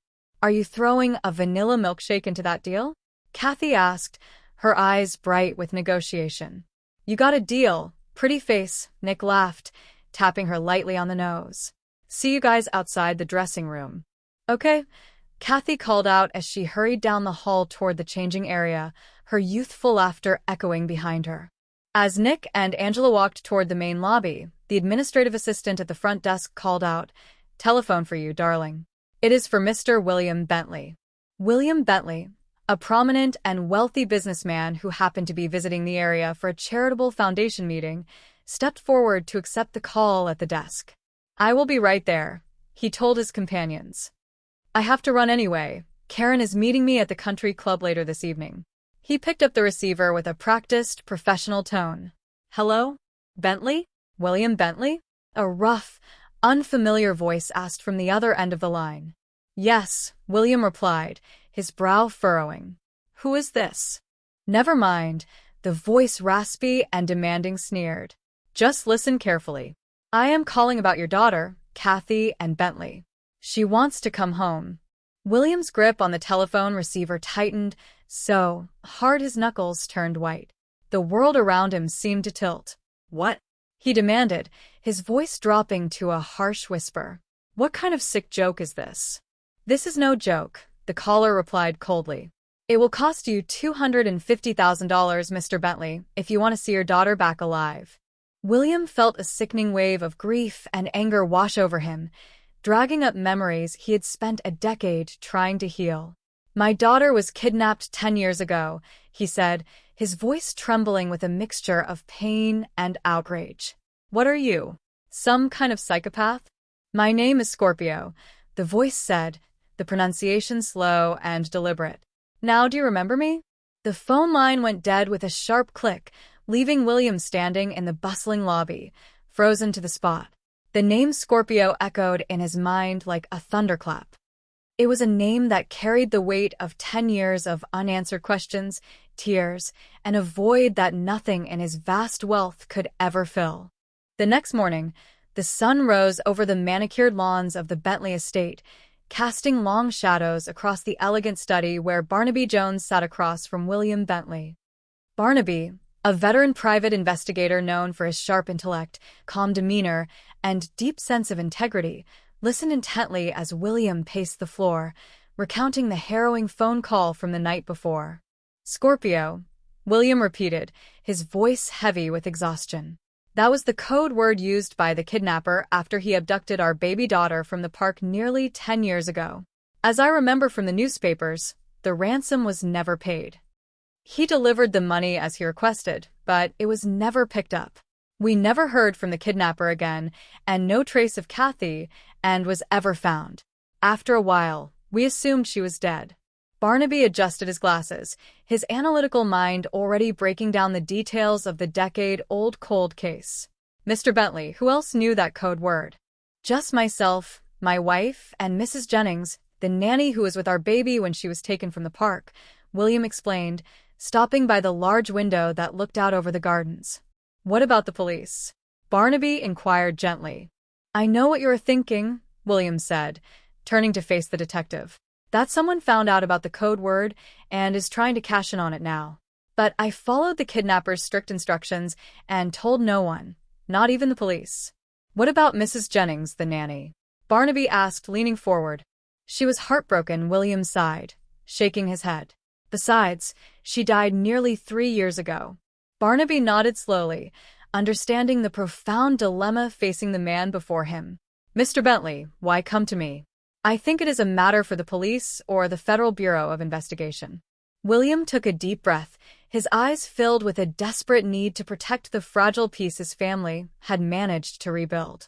"My wife knew nothing about this call," he confessed softly. "You can imagine what it was like for her 10 years ago. Police and Federal Bureau of Investigation agents constantly in the house. And then the months afterwards when the crackpots and the ghouls started calling. All the false hopes and bitter disappointments. How awful that must have been for her. I cannot put her through that again." Barnaby's expression softened with genuine empathy. He had seen the devastating effects of crime on innocent families too many times in his long career. Mr. Bentley, I would like to help you, but I do not want to get your hopes up unnecessarily. Mr. Jones, William said, his voice cracking with emotion. In my mind, I buried our child years ago. But if there is any chance at all, I have got to know, Mr. Jones. I have to know the truth. As the meeting concluded, the sound of an approaching car drew their attention to the driveway. Laura Bentley, a graceful woman whose elegance could not entirely hide the lingering shadow of past sorrow in her eyes, entered the house holding several shopping bags. Honestly, darling, she said warmly as she entered the living room, completely unaware of the gravity of the discussion that had just occurred, I still do not understand why your secretary could not have bought the present. It is an anniversary gift, and it needs your special touch. What else has your taste? Oh, you flatterer, William said, forcing a cheerful smile as he stepped forward to greet her, kissing her cheek with deep affection. I will do my best, okay? Laura looked past her husband, noticing Barnaby and his bright, capable secretary, Betty Jones, who had joined them in the afternoon. Who is this? She asked curiously. Just some business associates, William lied smoothly, though his heart ached at the deception. I thought it would be more convenient if I had them meet me here. Laura, this is Barnaby Jones and his secretary, Betty. How do you do? Laura said with a warm, welcoming smile. Pleased to meet you, Miss Betty, Barnaby replied politely, tipping his hat slightly. Oh, you have a beautiful home, Betty added, her natural warmth instantly putting Laura at ease. Thank you, Laura replied graciously, adjusting her bags. Well, I must be on my way upstairs. Have a good meeting, everyone. As her footsteps faded up the grand staircase, Barnaby looked at William with a renewed sense of urgency. Seems like a nice lady, the detective remarked. She is, William said, the tension returning to his shoulders the moment his wife left the room. So far, she does not suspect anything, but it has not been easy keeping this from her. Have you raised the money? Barnaby asked, transitioning back into his professional role. It is all ready to be delivered as soon as I give the word, William confirmed. Barnaby shook his head slightly. When the man calls again, I want you to tell him that you are having trouble getting it. You want me to stall? William asked, surprised. For as long as we can safely do it, Barnaby explained calmly. We need the time so that we can get a line on who this extortionist is and where he is operating from. All right, William agreed, trusting the detective's legendary instincts. Anything else? Yes, Barnaby added, his eyes narrowing thoughtfully. Tell him you want proof. Anything that would prove that he actually had your daughter or knows exactly where she is. William looked doubtful. After all these years, how could he possibly do that? If he is genuine, I think he will come up with something, Barnaby reasoned. A photograph, a personal item, or specific knowledge that only the true kidnapper would possess. The sudden ringing of the doorbell interrupted their conversation. Barnaby walked over to the front door and opened it to reveal an energetic young man with a sharp eye and an athletic build. Oh, that must be Jay Jr., Barnaby said, introducing his young associate. May I? It is my young associate from Chicago, J.R. Jones. I told him to check the neighborhood, see if anybody was watching the house. Mr. Bentley, this is J.R. Jones. Nice to meet you, sir, J.R. said, shaking William's hand firmly. Did you spot anything suspicious out there, J.R.? Barnaby asked. No, just 2 gardeners working down the block and a plumbing truck parked near the corner, J.R. reported confidently. But they're okay. I checked them out thoroughly before I came up the driveway. Now, Mr. Bentley, Barnaby instructed, positioning himself near the desk. When the call comes, please use this phone over here, so I can listen on that extension over there. Anyone else care for a drink while we wait? Before anyone could answer, the telephone began to ring, its sharp chime cutting through the quiet room. William checked his watch, his hand trembling slightly as he reached for the receiver. 3 minutes early, he noted in a whisper. He is anxious. Barnaby lifted the extension silently, nodding to William to begin. Hello? William said into the mouthpiece. Hey, Bentley? The rough voice of the kidnapper rasped over the line. Yes, William replied, forcing his voice to remain steady. "This is Scorpio," the man announced with chilling familiarity. "Have you filled that little prescription I ordered?" "I am running into a little problem," William said, following Barnaby's script. "A problem?" Scorpio barked, his tone instantly turning aggressive. "Now listen, I told you no games." "Don't worry, you will get the money," William assured him quickly. "It is just that the bank manager I deal with is out of town until tomorrow morning." "What kind of a stall is that, man?" Scorpio snapped, his anger flares up through the receiver. "That ain't my mule. You hear me?" "What?" William asked, genuinely confused by the strange idiom. "I do not understand." "Just give me my money," Scorpio growled. "You have got my word." "I will have it all by tomorrow," William countered, standing his ground firmly. "But not until I see actual proof that you have my daughter." "Hey, man, I tell you, the kid is alive," Scorpio insisted, though a hint of hesitation crept into his voice. "That is not good enough," William said resolutely. "Show me evidence, and you will get every cent that you have asked for." There was a long pause on the other end of the line, followed by the sound of heavy breathing. "Okay," Scorpio finally conceded. Okay, you will get your proof. You just stay by that phone till you hear from me." "And that is it," William said, trying to keep the line open. "Wait. "One more thing. Why has it taken you 10 years to contact me again?" "Go to hell," Scorpio shouted, and the line went dead with a violent click. William slowly lowered the receiver, looking over at Barnaby, who was already putting down his own extension.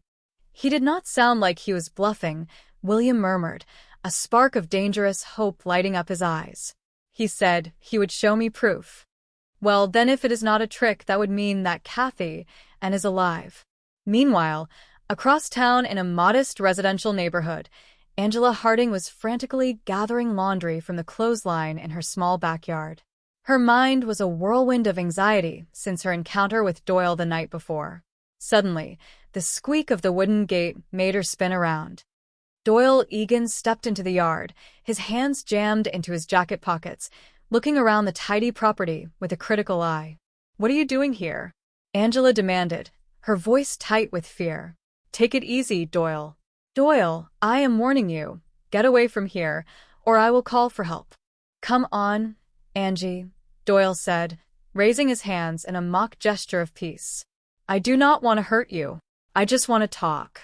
"There is nothing to talk about," Angela said fiercely, clutching a basket of clothes to her chest like a shield. "Just leave us alone."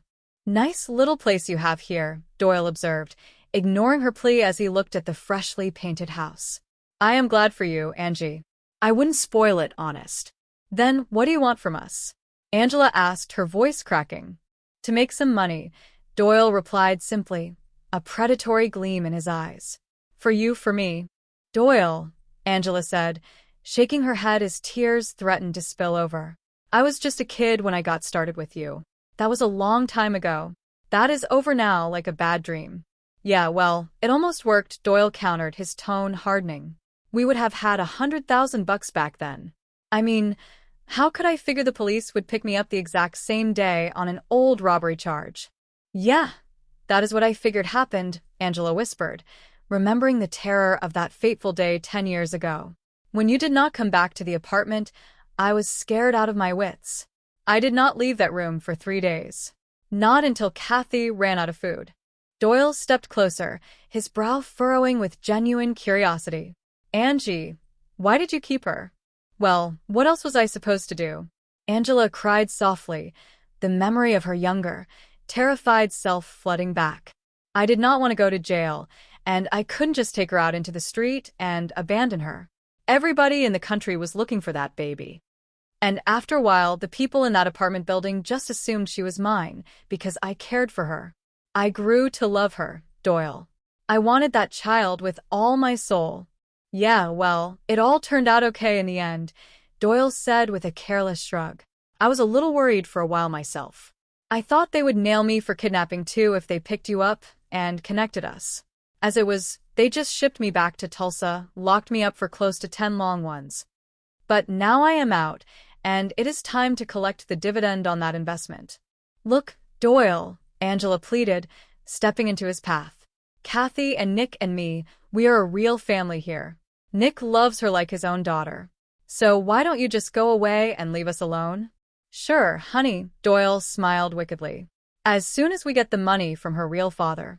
I called Bentley. He is wealthy, Angie. He will pay $250,000 to get his daughter back. No. Angela shouted, her voice rising in panic. She is my child now.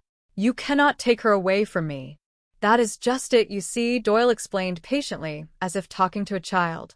You do not have to lose her at all. All we have got to do is show Bentley we have got her, then I pick up the cash, then I disappear for good.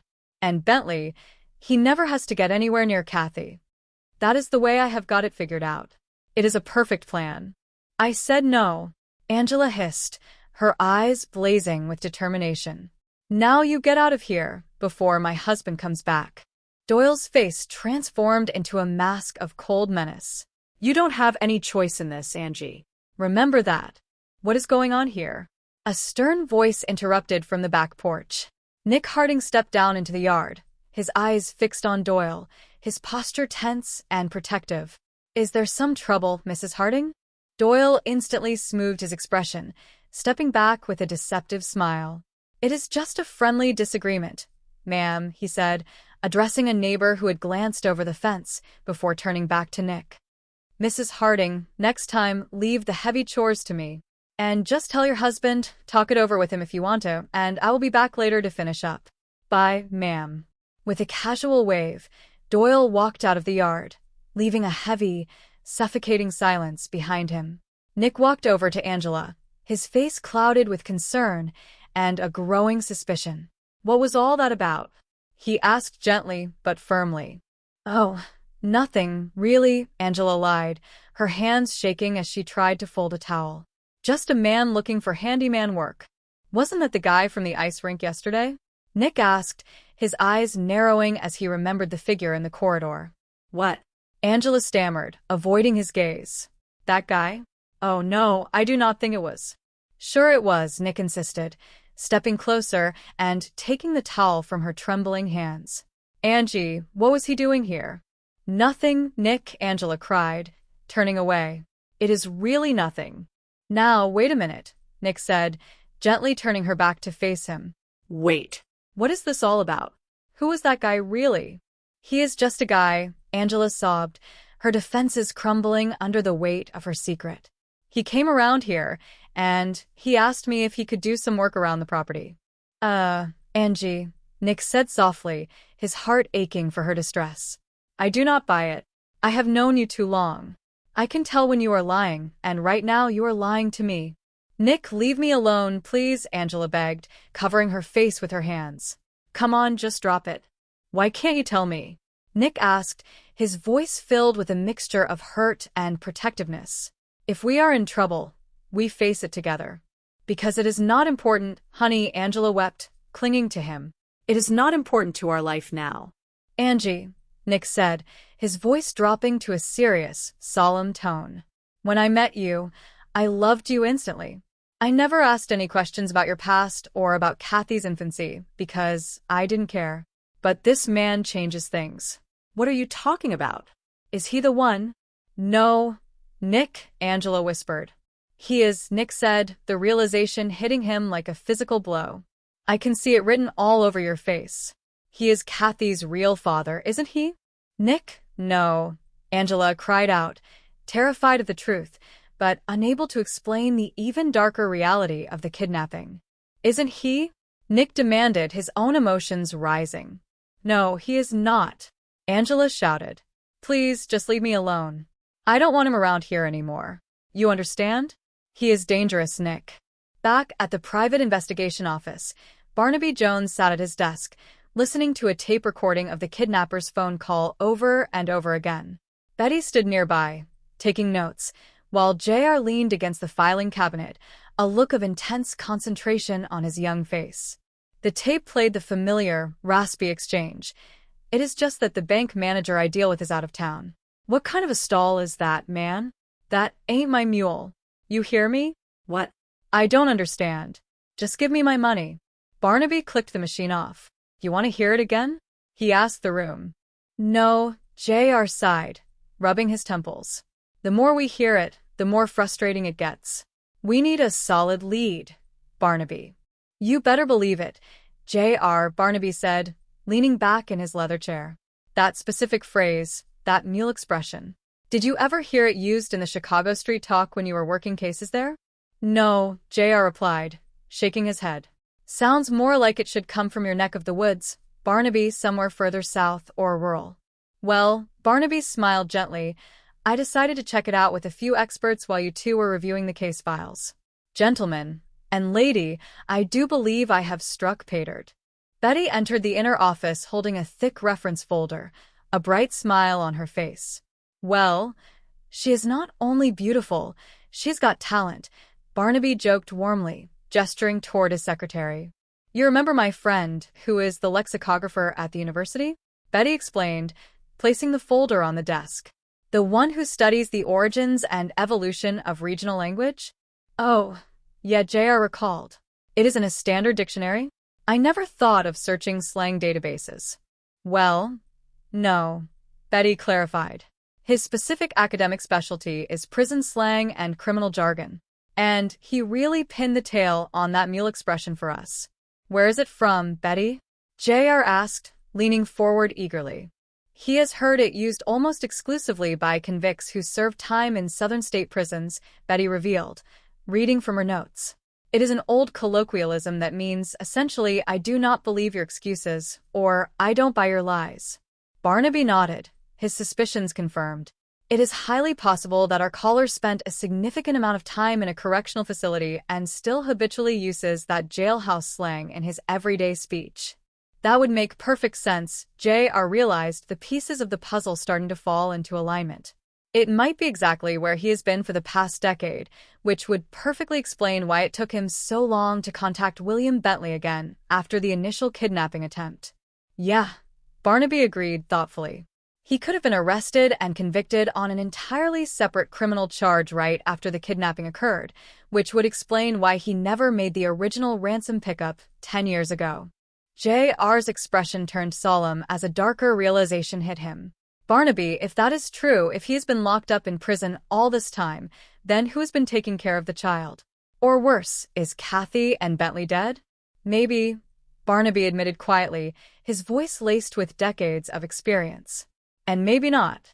If the kidnapper had an accomplice who kept the baby, she could still be out there somewhere, growing up under a completely different name. Why don't we cut out all this theoretical talk and call Lieutenant Biddle at the precinct?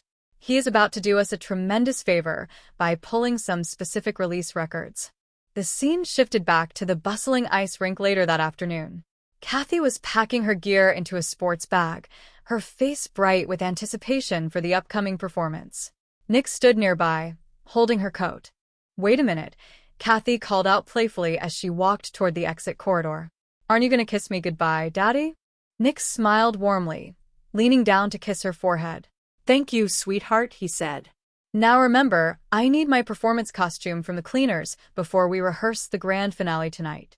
Now who is the worry bird? Kathy teased, mimicking her mother's phrase from the day before. Daddy, do you think I can trust her to get it here in time?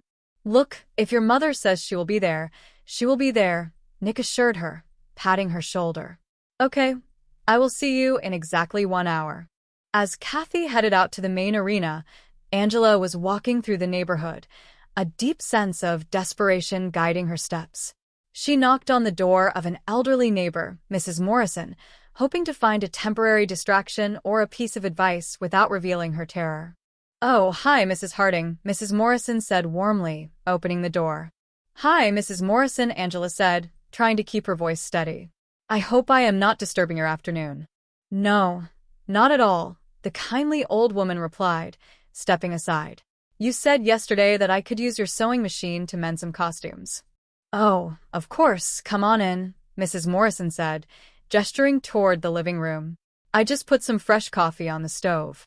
While Angela was distracted at the neighbor's house, Doyle Egan had managed to slip into the Harding residence through an unlocked back window. He was methodically searching the closets, tossing clothes onto the floor in a frantic search for something specific. Suddenly, the front door clicked open and Angela walked in, having cut her visit short out of a persistent sense of dread. Seeing the chaos in her living room, her face hardened. "You never give up, do you?" Angela said coldly, standing in the doorway of the bedroom. Doyle spun around, holding a bundle of old blankets. "I just pretend you never saw me, Angie," he sneered. "You are not out of here in 1 minute. I am calling the police," Angela threatened, her hand reaching for the telephone on the wall. "I will tell them all about the kidnapping, Doyle. I will tell them everything." Doyle laughed, a harsh, mocking sound. "Tell them all about Kathy and Bentley? Go ahead, doll. Why don't you just save us both a lot of time and tell me where you keep the baby's clothes instead?" "What baby's clothes?" Angela asked, her heart freezing. "The clothes the kid had on the night I snatched her from the park 10 years ago," Doyle demanded, stepping toward her. "The pink blanket, the little jumpsuit. I need them for the proof Bentley asked for." "I burned them," Angela said flatly, staring him directly in the eyes. "You what?" Doyle shouted, his anger flares up. "I burned them," Angela repeated, her voice steady with a strange sense of triumph. "A long time ago." Doyle threw the blankets down in frustration. "That was incredibly stupid, Angie." "No, it wasn't," Angela countered fiercely. "Don't you see, Doyle? It is not going to work. There isn't one single thing in this house that connects Kathy with the Bentleys anymore. Nothing at all. She is a Harding now, legally and in her heart." Doyle's eyes narrowed into slits as a malicious smile slowly returned to his face. "Hey," he murmured softly, "except for one little thing that you can never burn or change. What is the very first thing they do at the hospital when a kid is born? They stamp a copy of its footprint right onto the birth certificate, right?" Angela felt a renewed wave of terror wash over her. "Doyle, you are not going to touch her," she whispered. "It is just like fingerprints, Angie," Doyle explained, stepping past her out into the hallway. "All Bentley has to do is compare a fresh copy of the kid's footprint with the original certificate he has in his safe, and we are all set to collect that $250,000, okay? Now, tell me, where is the kid right now?" Doyle, no," Angela begged, grabbing his arm as he moved toward the front door. "I will beg you on my knees if I have to. Please, just leave us alone." Doyle looked down at her, his expression softening just a fraction, though his criminal resolve remained unbroken. "Okay, Angie, you win for now," he said, shaking her off. "I was always a sucker for those tears of yours. I won't mess up your life permanently." "Do you really mean it?" Angela asked, looking for any sign of sincerity in his hardened features. "Yeah, take my word for it," Doyle said, patting her cheek condescendingly. "Just relax, huh? I won't bother you or the kid anymore today." Over at the police headquarters, Lieutenant Biddle was handing a stack of official documents to Barnaby Jones and J.R., who had arrived to review the recent parole files from the Southern Penitentiary System. "That is right, Sergeant," Biddle said into his desk intercom. "Let them have all the copies they need from the Central Archive. Boy, Barnaby, the things I do for you on a busy afternoon." "Lieutenant, you are a fine public servant," Barnaby said with a genial smile, reviewing the names on the top sheet. "A true credit to the department." "Very funny," Biddle grunted, leaning back in his chair. "All right, now that I have broken 3 department rules to get you those confidential parole records, at least tell me what this entire case is all about." "Right now, Lieutenant, all I've got is a working theory," Barnaby explained cautiously, not wanting to compromise William Bentley's privacy just yet. "But it involves a very old case that might be coming back to life." Before Biddle could ask another question, the office door opened and Betty stepped in, holding a piece of paper with an urgent expression. "Would you excuse me, Lieutenant?" Barnaby said, rising from his chair. "I think that Betty has something important she wants to show me." "Oh, listen. Why don't you use my private office across the hall?" Biddle offered, gathering his hat. "I have got to check something out with the ballistics department downstairs, anyway." "Thanks, Lieutenant," Barnaby said as they moved into the adjacent room. "Hello, Betty. What did you find out?" "Lieutenant, hello," J.R. added, joining them. "It is J.R., Sergeant," he reminded the clerk outside who had called him Junior. "Guess what, Barnaby?" "Don't tell me," Barnaby smiled, seeing the excitement in his young partner's eyes. "You found him." "Not just him, Barnaby, them," J.R. corrected enthusiastically, laying out 3 distinct criminal profiles on the table. That is right, there are exactly 3 recently paroled convicts from the Southern system who all fit our specific timeline and linguistic pattern perfectly. All 3 were originally arrested on, or about the exact day that the original Bentley ransom drop was scheduled to be made 10 years ago. And guess where all 3 of them served their sentences? In the Southern Penitentiary, Barnaby concluded, his sharp eyes scanning the data. Right, J.R. confirmed. Now, this first fellow, Thomas Deegan, was officially released about a month ago, but according to the local records, he was killed in a tragic bar fight just a week later downtown. So he is out of the equation. All right, the second guy's name is Jojo Powell. But he is a man in his late 70s now, currently living in a secure retirement facility under medical supervision. He is physically incapable of running an extortion scheme. That leaves us with the third suspect on the list, Betty pointed out, tapping the final folder. Doyle Egan, Barnaby read aloud. Convicted of armed robbery and aggravated assault, paroled from the state penitentiary exactly 3 weeks ago after serving a full 10-year sentence. Present local address listed as 113 South Broad Street. I already ran a quick trace on that location, J.R. added. He lives in a small, run-down hotel downtown. I checked with the front desk clerk, and Egan checked in during his first week of parole, but has not been seen around the premises since last Tuesday. He might have moved on already.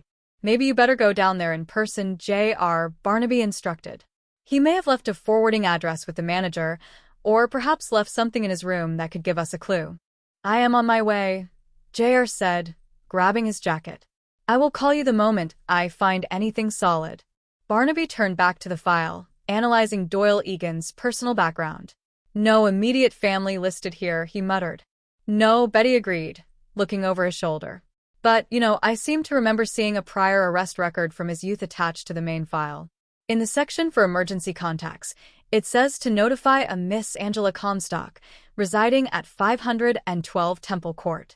Probably his girlfriend or an old accomplice from 10 years ago, Barnaby mused.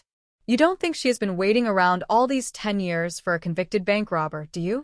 Betty asked skeptically. No, Barnaby admitted. But I think we ought to check out this old address anyway. Somebody down at Temple Court might remember her or know where she moved after Egan was locked up. Back at the ice skating rink, the afternoon practice session was winding down. Kathy was practicing her footwork near the center of the ice, the smooth sound of her skates creating a rhythmic melody in the empty arena. Doyle Egan watched her from the shadows near the bleachers, his expression calculating. He waited until the rink manager stepped into the back office before walking down to the ice barrier, adopting a friendly, false demeanor.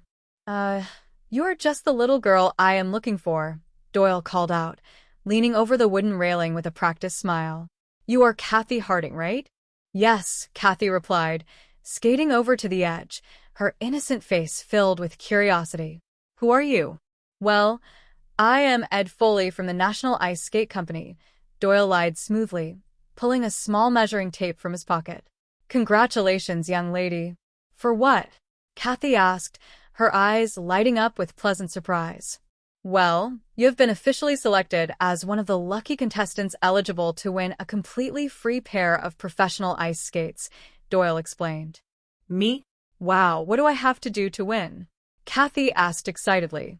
Not a single thing, Doyle assured her warmly. All I need right now is the exact measurement of your shoe size, so I can log it into our contest system. So, if you happen to be the lucky winner the night of our big town festival, I can present you with a brand new pair of our top-of-the-line Superflyers. So, if you just remove one of your skates for a moment, I will get your exact size and footprint measurement. Before Kathy could sit down to unlace her skate, a strong hand gripped Doyle's shoulder and spun him around with tremendous force.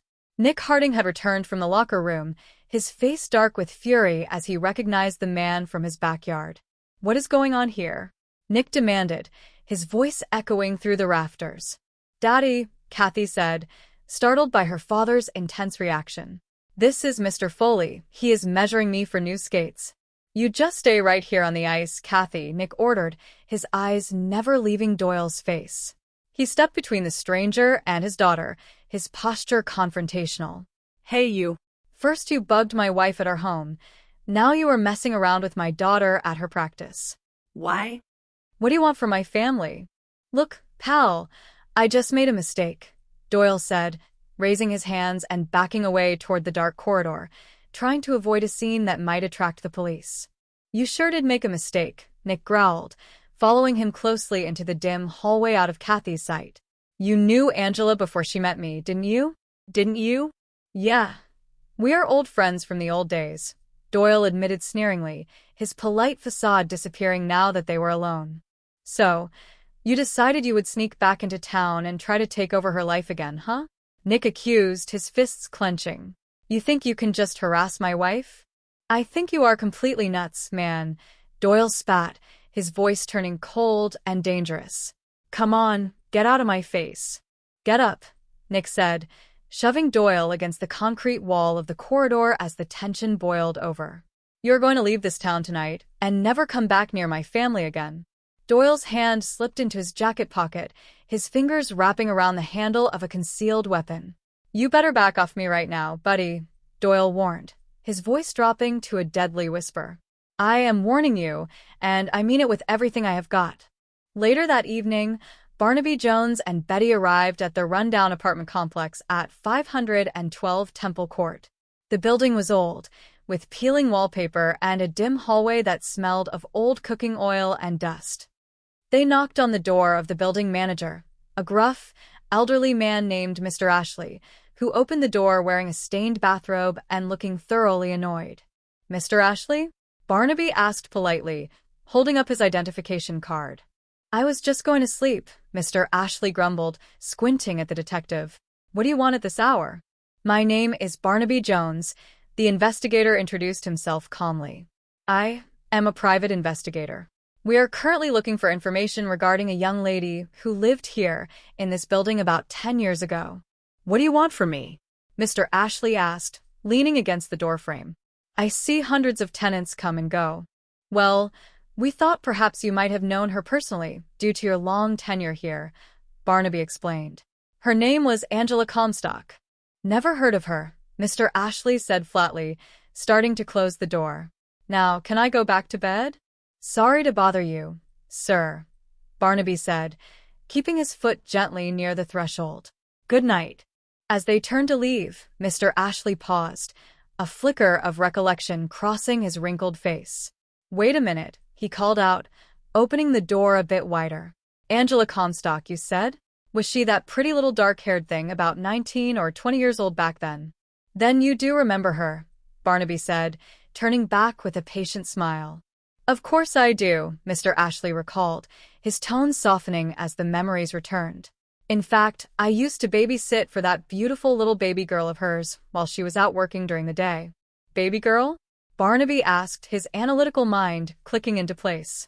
Cutest little tot you ever saw in your life, Mr. Ashley smiled fondly. Guess just about everybody in this entire building took turns sitting for that sweet child. Angela was a young widow, struggling to make ends meet. No, I didn't know that, Barnaby murmured, sharing a significant look with Betty. Where could we find them now, Mr. Ashley? Oh, they moved away that same day, same year, the manager recalled. Right after she married a young man named Nick Harding. He was the janitor of this building back then, you see. Best fun we ever had around here when they got together. Nick was a wonderful fellow, kept everything in the building clean and tidy, a real hard worker. Mr. Ashley, where exactly did they go when they moved? Betty asked gently. Seems I remember something about Nick getting a very good maintenance job up in the valley, Mr. Ashley said, tapping his chin. He was a real go-getter, that young man. Wanted a better life for Angela and the baby. Thank you, Mr. Ashley, Barnaby said sincerely, shaking the old man's hand. Thank you very much for your time. As they walked back down the stairs to their car, the gravity of the discovery settled over them. The timeline matched perfectly. Angela Comstock had raised a baby girl who was exactly the same age as Kathy and Bentley, beginning precisely at the time of the kidnapping. The next morning broke with a heavy cloud cover over the valley, reflecting the somber mood that had suddenly enveloped the Harding household. In the living room, Angela was frantically packing a suitcase, her eyes red from crying, while Kathy stood by the window, her young face pale with shock and confusion. The morning news had just carried a devastating report. Nick Harding had been found shot to death in the parking lot behind the ice rink late the previous night. "Mommy, why would anyone ever want to kill Daddy?" Kathy sobbed, her voice trembling as she clutched a stuffed animal to her chest. "He was the nicest man in the world." "I don't know, honey," Angela wept, her hands shaking so violently she could barely fold the clothes. "I don't know."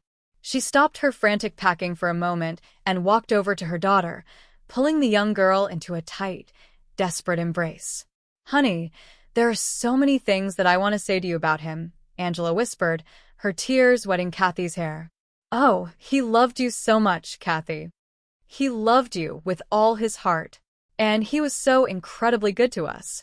He was so good to both of us at a time in my life when I didn't know what I was going to do or how I was going to survive. I want you to remember that, sweetheart. I just want you to remember how much he loved you, no matter what happens next." Kathy pulled back slightly, looking at the half-filled suitcases on the couch. "What are you doing, Mom? Why are we packing?" "We're getting out of here tonight," Angela explained flatly, her voice tight with a desperate resolve. "We are leaving this house immediately." "We are leaving?" Kathy asked, her confusion deepening. "Why?" "The killer is still out there on the loose, Kathy," Angela said, trying to find a logical explanation that wouldn't reveal the true horror of Doyle Egan. "Who knows what is going on in his twisted mind? He might decide to come after us next because we are Nick's family." "Why would he do that?" Kathy asked, her innocent mind unable to comprehend the danger. "I don't know," Angela lied, turning back to the suitcase. "I will just feel much safer if we are not in this house anymore." "Where will we go?" Kathy inquired, wiping her tears. "Well, we will go up to the family cabin in the mountains," Angela decided. "I thought we could spend a few days up there in isolation, trying to figure out what to do next. And maybe by then, the police will have caught the man who did this, you know? Honey, could you please finish packing this small bag for me? I've got to go into the bedroom and gather my remaining things." Meanwhile, at a local diner in the valley, Barnaby Jones sat in a phone booth, speaking with Betty at the main office. "Are you absolutely sure there is only one Nick and Angela Harding listed in the entire Valley Registry, Betty?" Barnaby asked into the receiver. "That is the only one I can find anywhere in the local utilities or property records, Barnaby," Betty confirmed over the line. "It has got to be them." Barnaby stepped out of the booth and joined J.R., who was waiting by the car. They drove directly to the address listed for the Hardings. When they pulled up to the modest suburban home, the driveway was empty and the blinds were drawn tightly across the windows. "Looks like nobody is home," J.R. observed, looking around the quiet neighborhood. "Let's take a quick look around the back of the property, see if they left in a hurry," Barnaby suggested, his investigator instincts on high alert. As they walked around the perimeter of the house, Barnaby noticed a neighbor hanging laundry in the adjacent yard. "Excuse me, ma'am," Barnaby called out politely, walking over to the fence. "Morning." "Good morning," the neighbor replied, looking at them with a sad, weary expression. "Are you friends of the family?"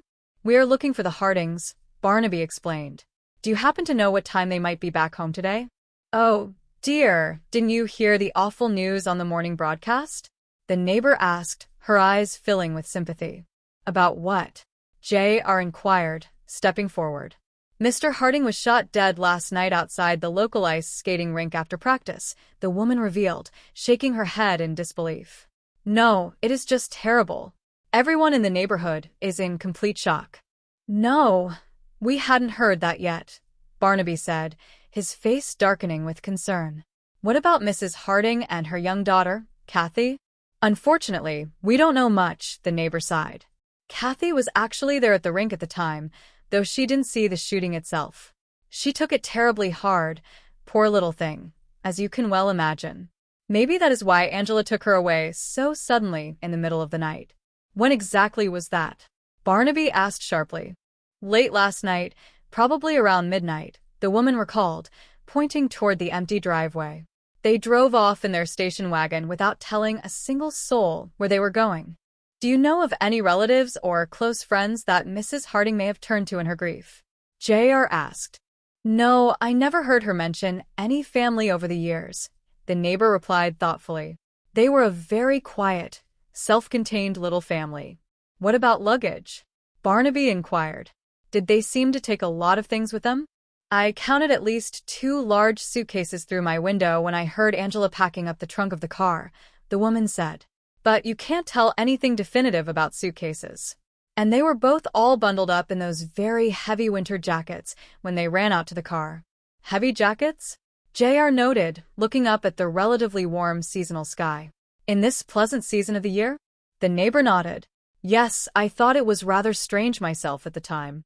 They must have been headed for someplace very cold, up in the higher elevations. Maybe they were headed for the mountains, Barnaby mused, looking toward the distant peaks on the horizon. Why the mountains, Barnaby? JR asked.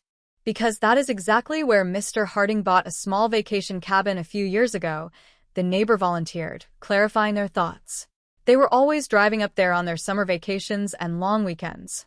You wouldn't happen to know the exact address or location of that cabin, would you, ma'am? Barnaby asked hopefully. No, I am afraid I don't, the woman replied regretfully. But I do know it is located somewhere in the General Lake Crystal Wilderness area, about 2 hours north of here. Much obliged for your help, Barnaby said sincerely, tipping his hat. As they walked back to their vehicle, JR looked at his older partner. We head straight for Lake Crystal?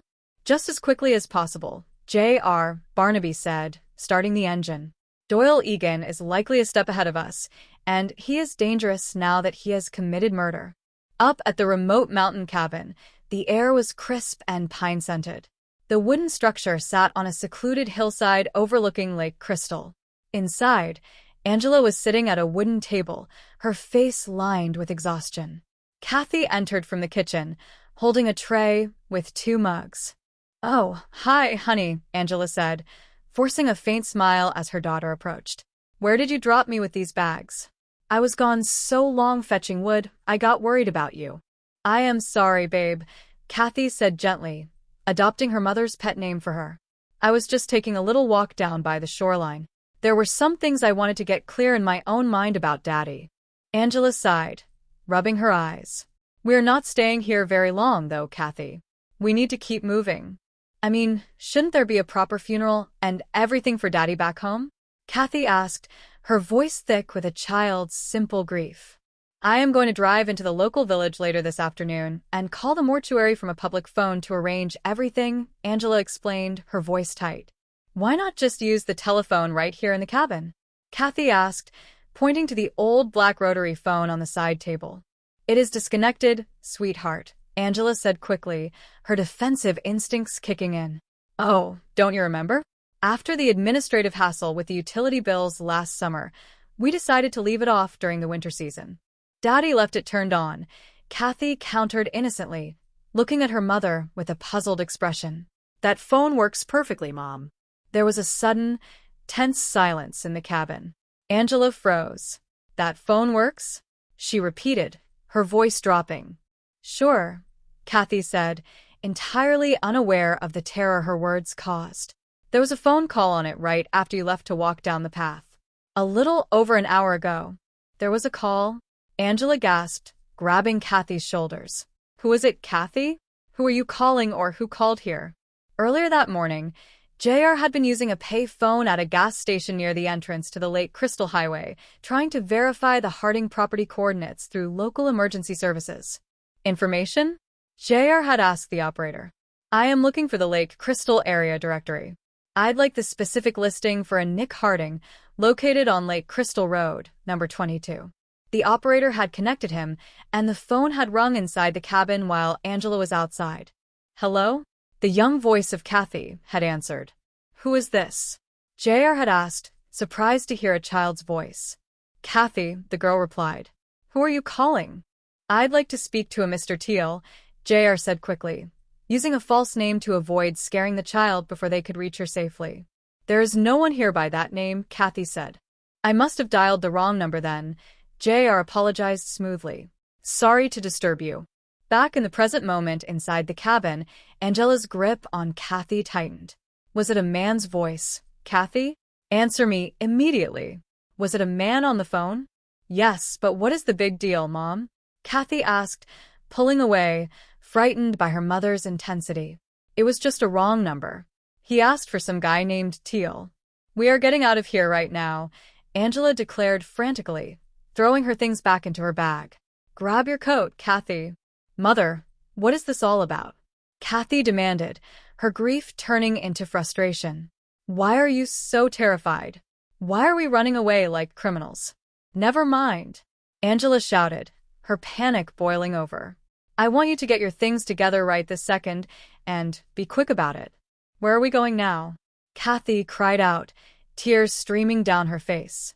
We're going to drive straight to Arizona, Angela said wildly, her mind racing. Your father has some distant relatives living out there who can shelter us. Now hurry up. Arizona? Kathy yelled, refusing to move. Why? Daddy never talked about any relatives in Arizona. Stop treating me like a baby. If we are in real danger, I want to know about it right now. What is making you so afraid of everything? Tell me the truth, Mother. Kathy, Angela started, her voice breaking as she looked at her daughter's fierce, honest eyes. I was only trying to protect you. Before she could say another word, the sound of heavy footsteps on the wooden front porch made them both freeze. A shadow crossed the frosted glass window of the cabin door. Kathy, go to your bedroom right now, Angela whispered in a terrifying, urgent tone. Why? Kathy gasped, backing away. What is the matter? It is him, Angela breathed, her face completely white. It is the man from the ice rink. It is the man who killed your father. What is he doing here? Kathy screamed softly, horror finally penetrating her innocence.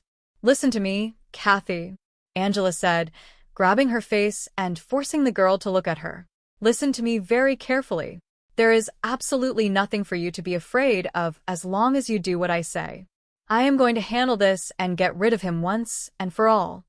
Now, I want you to go directly into your bedroom, lock the door from the inside, and do not come out under any circumstances until I personally tell you to. You understand me, Kathy? Yeah, Kathy whimpered, turning and running into the small bedroom, clicking the lock into place just as the front door of the cabin was violently kicked open. Down on the main highway, Barnaby Jones's sedan pulled up to a local sheriff's checkpoint near the lake. Lieutenant Biddle and several local deputies were waiting by their patrol cars.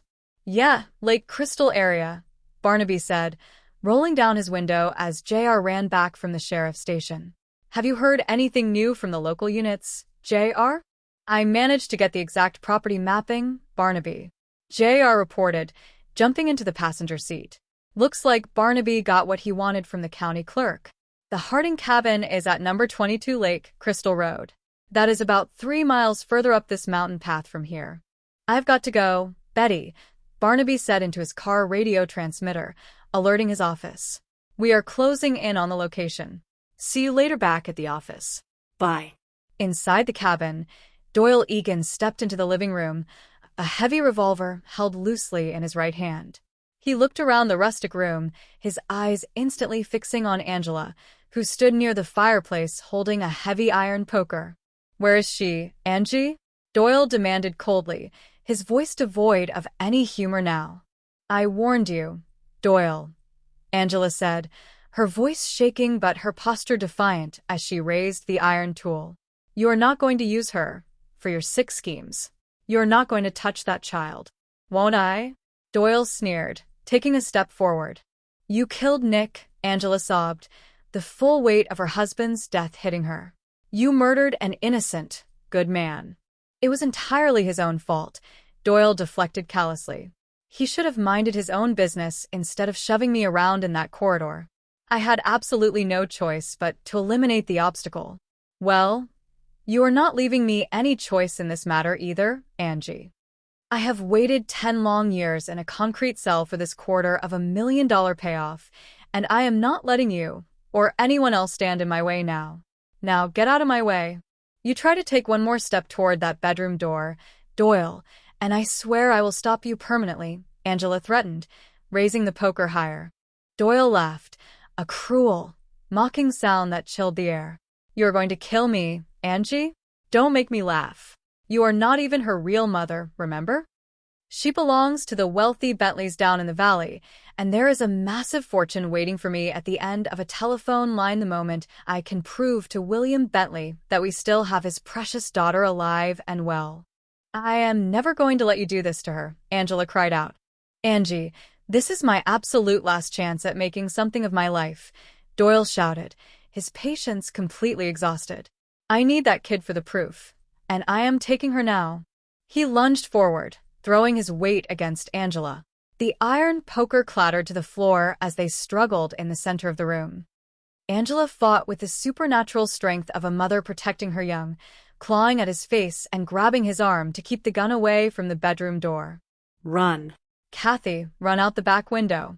Angela screamed at the top of her lungs, her voice echoing through the thin wooden walls. Kathy, run as fast as you can.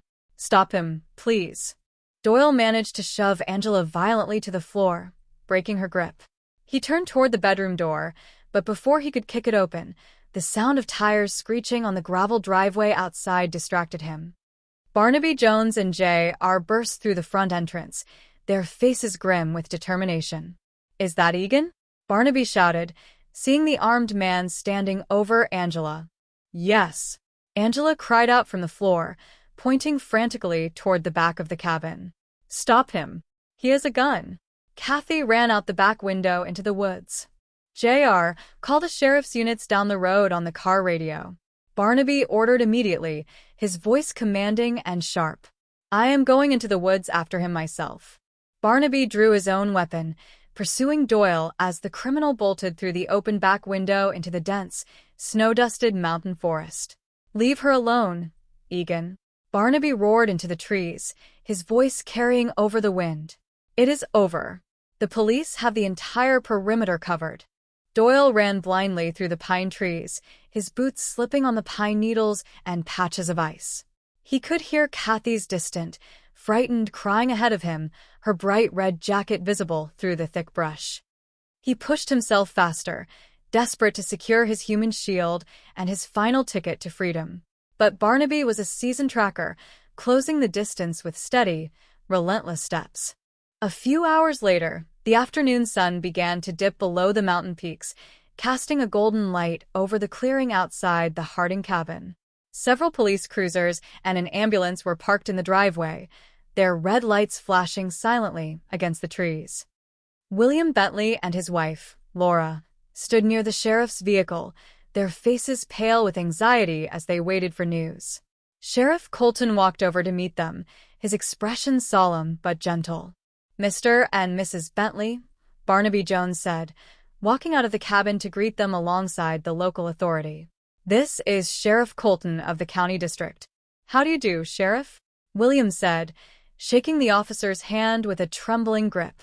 Sheriff, please tell us, is our daughter safe? Laura Bentley begged, her eyes brimming with tears as she clutched her husband's arm. Is Kathy and all right? We sure hope so, Mrs. Bentley, Sheriff Colton replied honestly, looking toward the dense treeline where several deputies were still searching. Barnaby managed to corner Egan near the ridge and disarm him without anyone getting hurt. Egan is currently in the back of a transport unit under heavy guard. Could I see her right now? Laura asked, her voice cracking with a decade of maternal longing. You don't know how long we have waited for this exact moment, Sheriff. 10 long, painful years of praying every single night. I am truly sorry, Mrs. Bentley, but I am afraid I cannot do that just yet, Colton explained gently, looking back toward the woods. What has happened to her? William demanded, fear gripping his heart. Is she injured? Did that monster hurt her?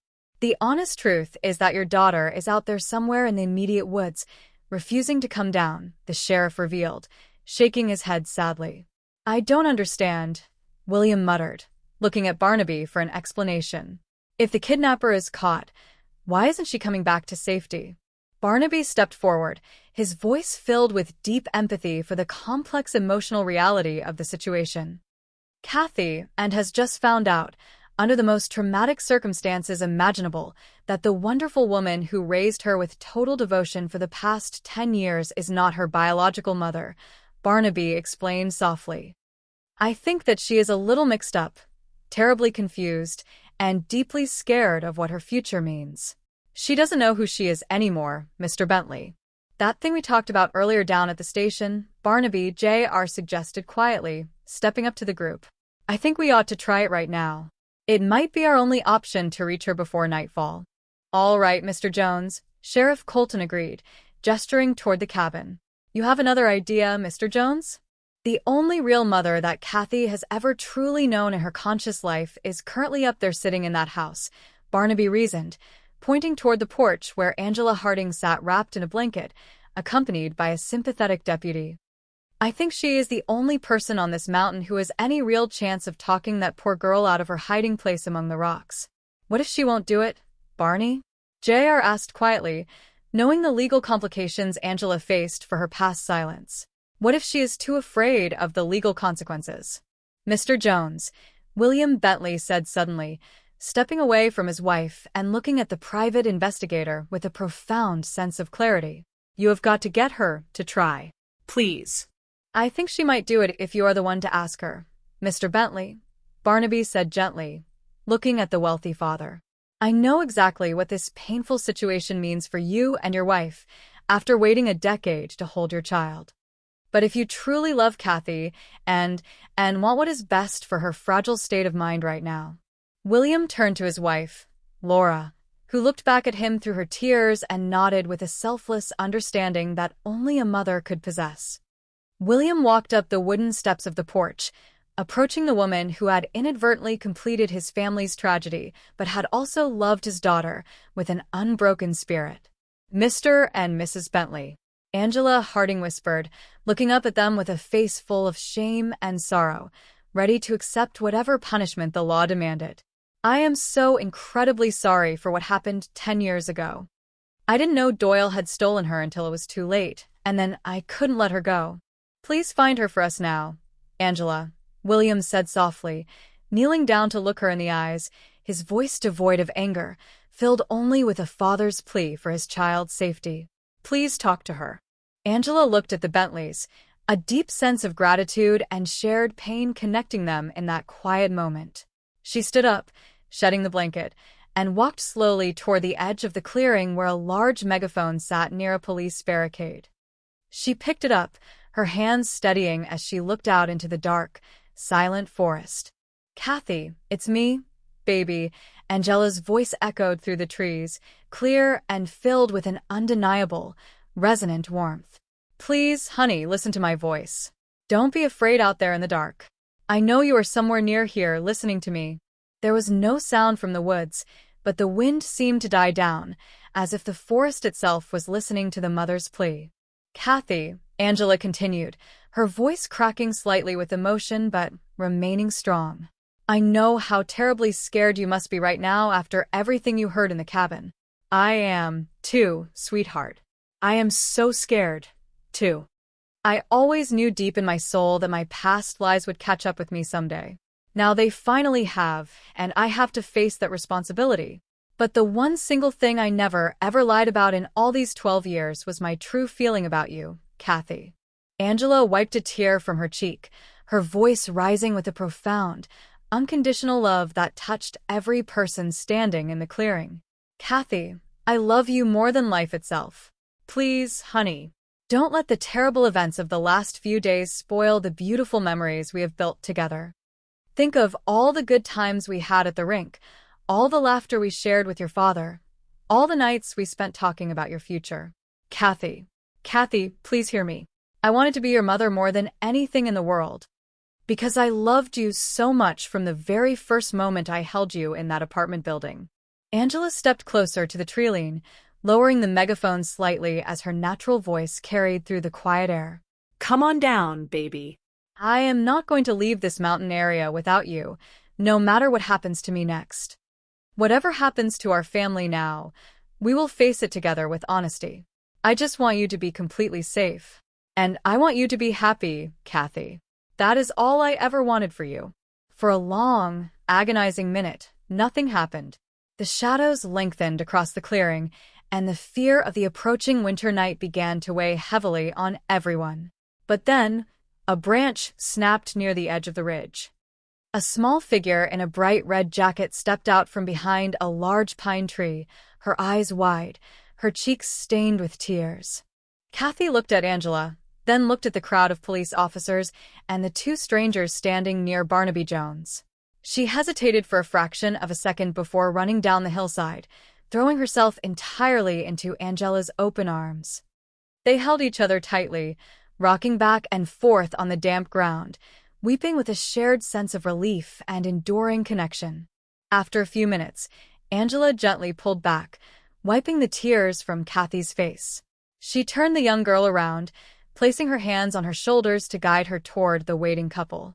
"Mrs. Bentley," Angela said softly, her voice filled with a painful but necessary surrender. Kathy, look at them. "These are your real parents, Kathy. This is Mr. and Mrs. William Bentley. This is Kathy and..." Kathy looked up at Angela, her grip on her jacket tightening. "I want to stay with you, Mom," she whispered, her voice filled with a child's loyalty to the only life she remembered.